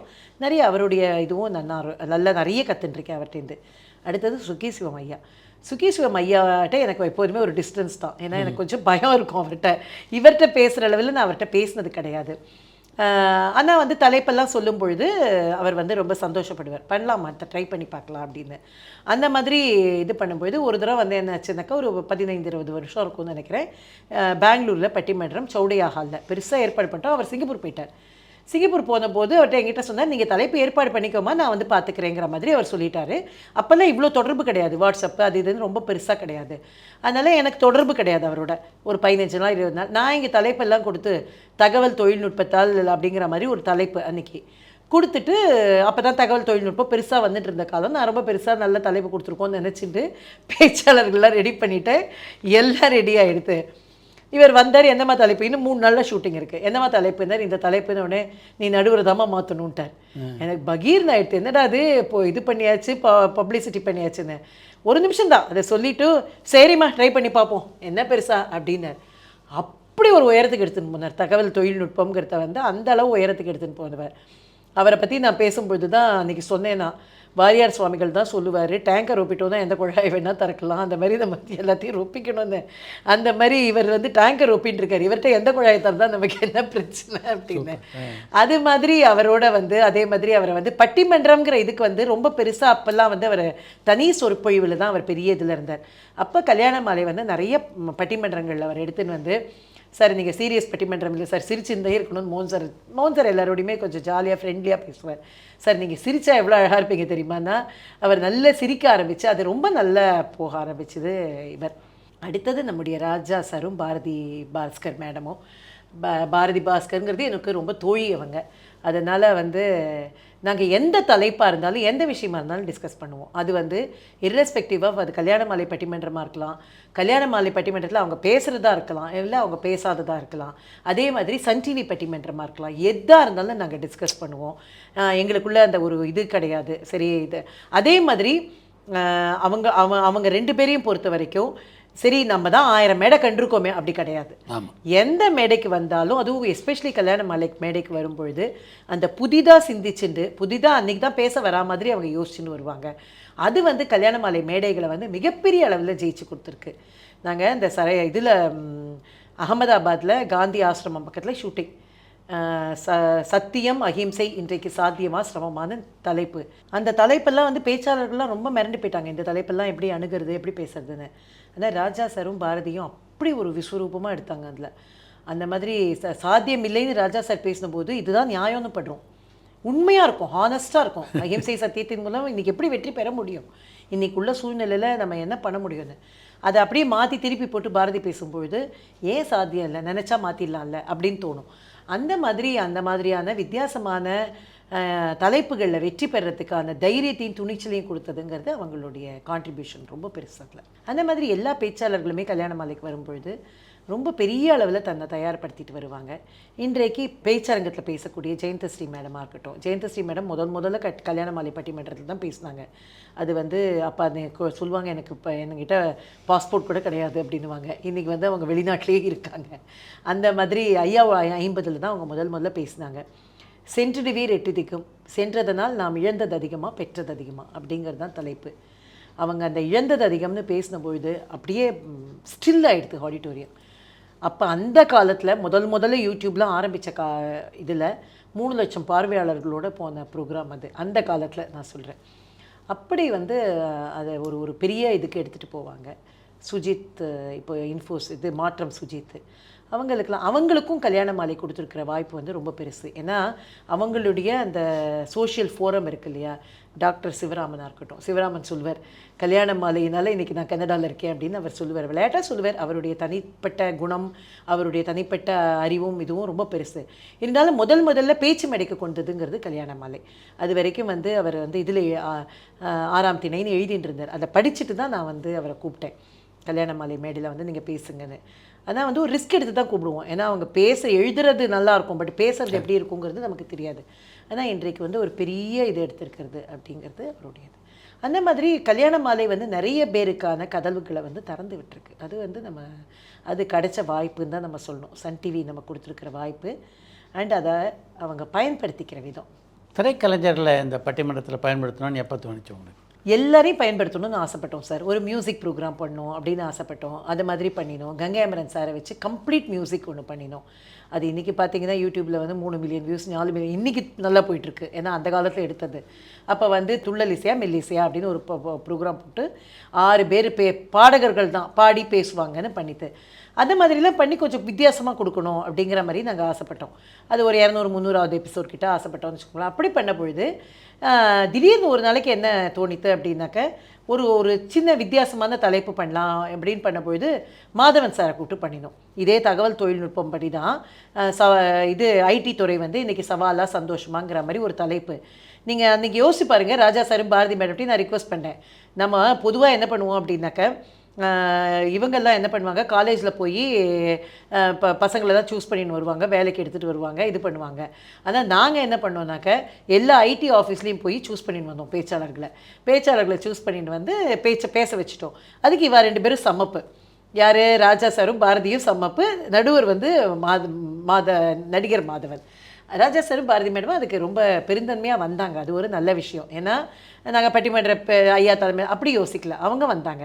அதே மாதிரி மாதவன் சாரும் அதை அவ்வளோ அழகாக எடுத்துகிட்டு போனார். பாரதி பேசி தீர்த்த உடனே இவர் என்ன இதுக்கு என்ன கவுண்டர் கொடுத்துட்டு ராஜாட்ட மைக்கு கொடுக்க போகிறாருன்னு எனக்கு தெரியல. நாங்கள் எல்லோரும் பார்த்துட்டே இருக்கோம். இவ்வளவு சிறப்பாக பேசினாங்க. இதுக்கு பதில் சொல்கிறதுக்கு இவர் தான் சரின்னு கொடுத்துட்டார் மைக்க. அந்த மாதிரி ஒரு டைம்லேயே அதை பண்ணி அதை எடுத்துகிட்டு போனது. மாதவன் பண்ண பட்டிமன்றம் ரொம்ப பெருசாக போச்சு. அது போன உடனே தான் எங்களுக்கு ஒரு பெரிய தைரியம் வந்தது. சரி, ஏன் நம்ம வந்து அடுத்தடுத்து பண்ணக்கூடாதுன்னு. அதில் நீங்கள் கலந்துட்ட ஒரு ப்ரோக்ராம் இருக்குது. அது வந்து மதுரையில் நடந்தது. மதுரையில் வந்து அது ஒரு பெரிய நிகழ்ச்சி. அது பி. வாசு சார் நடுவராக வந்தார். ஆனால் என்ன பண்ணிவிடுவோம் அப்படின்னா, அவங்களுக்கு ஈஸியான தலைப்பாக கொடுத்துருது. அவங்க எதில் ட்ராவல் பண்ணால் அவங்களுக்கு சௌரியமாக இருக்குமோ அது. திரைப்படங்களின் வெற்றிக்கு காரணம் பின்னால் உழைப்பவர்களா முன்னால் சொலிப்பவர்களா அப்படின்னு தலைப்பு. அதுதான் உங்களுக்கு தெரியுமே, அது சரித்திர புகழ் பெற்றது அந்த ப்ரோக்ராம். அதில் வந்து அவங்க நளினி மேடம் பேசினது, நீங்கள் பேசினது, அந்த மாதிரி ரொம்ப நல்லா போச்சு. அது ராஜ்குமார் அவங்கெல்லாம் பேசினது எல்லாமே பேசி ரொம்ப ரொம்ப நல்லா போச்சு. அதே மாதிரி இவங்க இளவரசு சார், இவங்க தம்பி ராமையா சார், இவங்க எல்லாமே நிறைய பட்டிமன்றத்துக்கு நாங்கள் எடுத்துகிட்டு வந்தோம். அப்புறம் பாக்யராஜ் சாரை யூஎஸ்கே அழைச்சிட்டு போனோம். அவர் வந்து இப்போ பட்டிமன்றம் நிறைய பேச ஆரம்பிச்சிட்டார். பட் முதல்ல யூஎஸ்கே அழைச்சிட்டு போய் அவரை நடுவராக வச்சு பட்டிமன்றம் பண்ணது அப்படிங்கிறது நம்ம பண்ணோம். அந்த மாதிரி திரைத்துறையில் இருக்கிற நிறைய பேர் எடுத்துகிட்டு வந்தோம். எஸ்பி முத்துராமன் சார் பண்ணார். இந்த மாதிரி எல்லாரையும் எடுத்துகிட்டு வந்து பண்ணித்தரல. ரொம்ப நன்றி. உங்கள் அனுபவங்கள்லாம் நம்ம ரசிகர்களோட பகிர்ந்து கொண்டதுக்கு ரொம்ப நன்றி சார். நான் உங்களுடைய பரம ரசிகை, ரொம்ப நாளாக பார்த்துட்ருக்கேன். எனக்கு என்ன ஒரு ஆச்சரியமாக இருக்கும் அப்படின்னாக்கா, திரைத்துறையில் வந்து உங்களுக்கு அந்த வேர்சடைல் நாலேஜ் இருக்கிறதுனால உங்களால் எல்லாரையும் கொடுக்க முடிகிறது. அதை வந்து ரொம்ப அழகாக எல்லாத்தையும் வந்து ஒரு சட்டிலாக கேள்வி கேட்டு ரொம்ப நல்லா எல்லாரோட பதிலையும் நீங்கள் வாங்குவீங்க. அந்த இதில் நம்மளும் பங்கெடுத்துடணுங்கிறது எனக்கு ரொம்ப சந்தோஷம். தேங்க்யூ. தேங்க்யூ.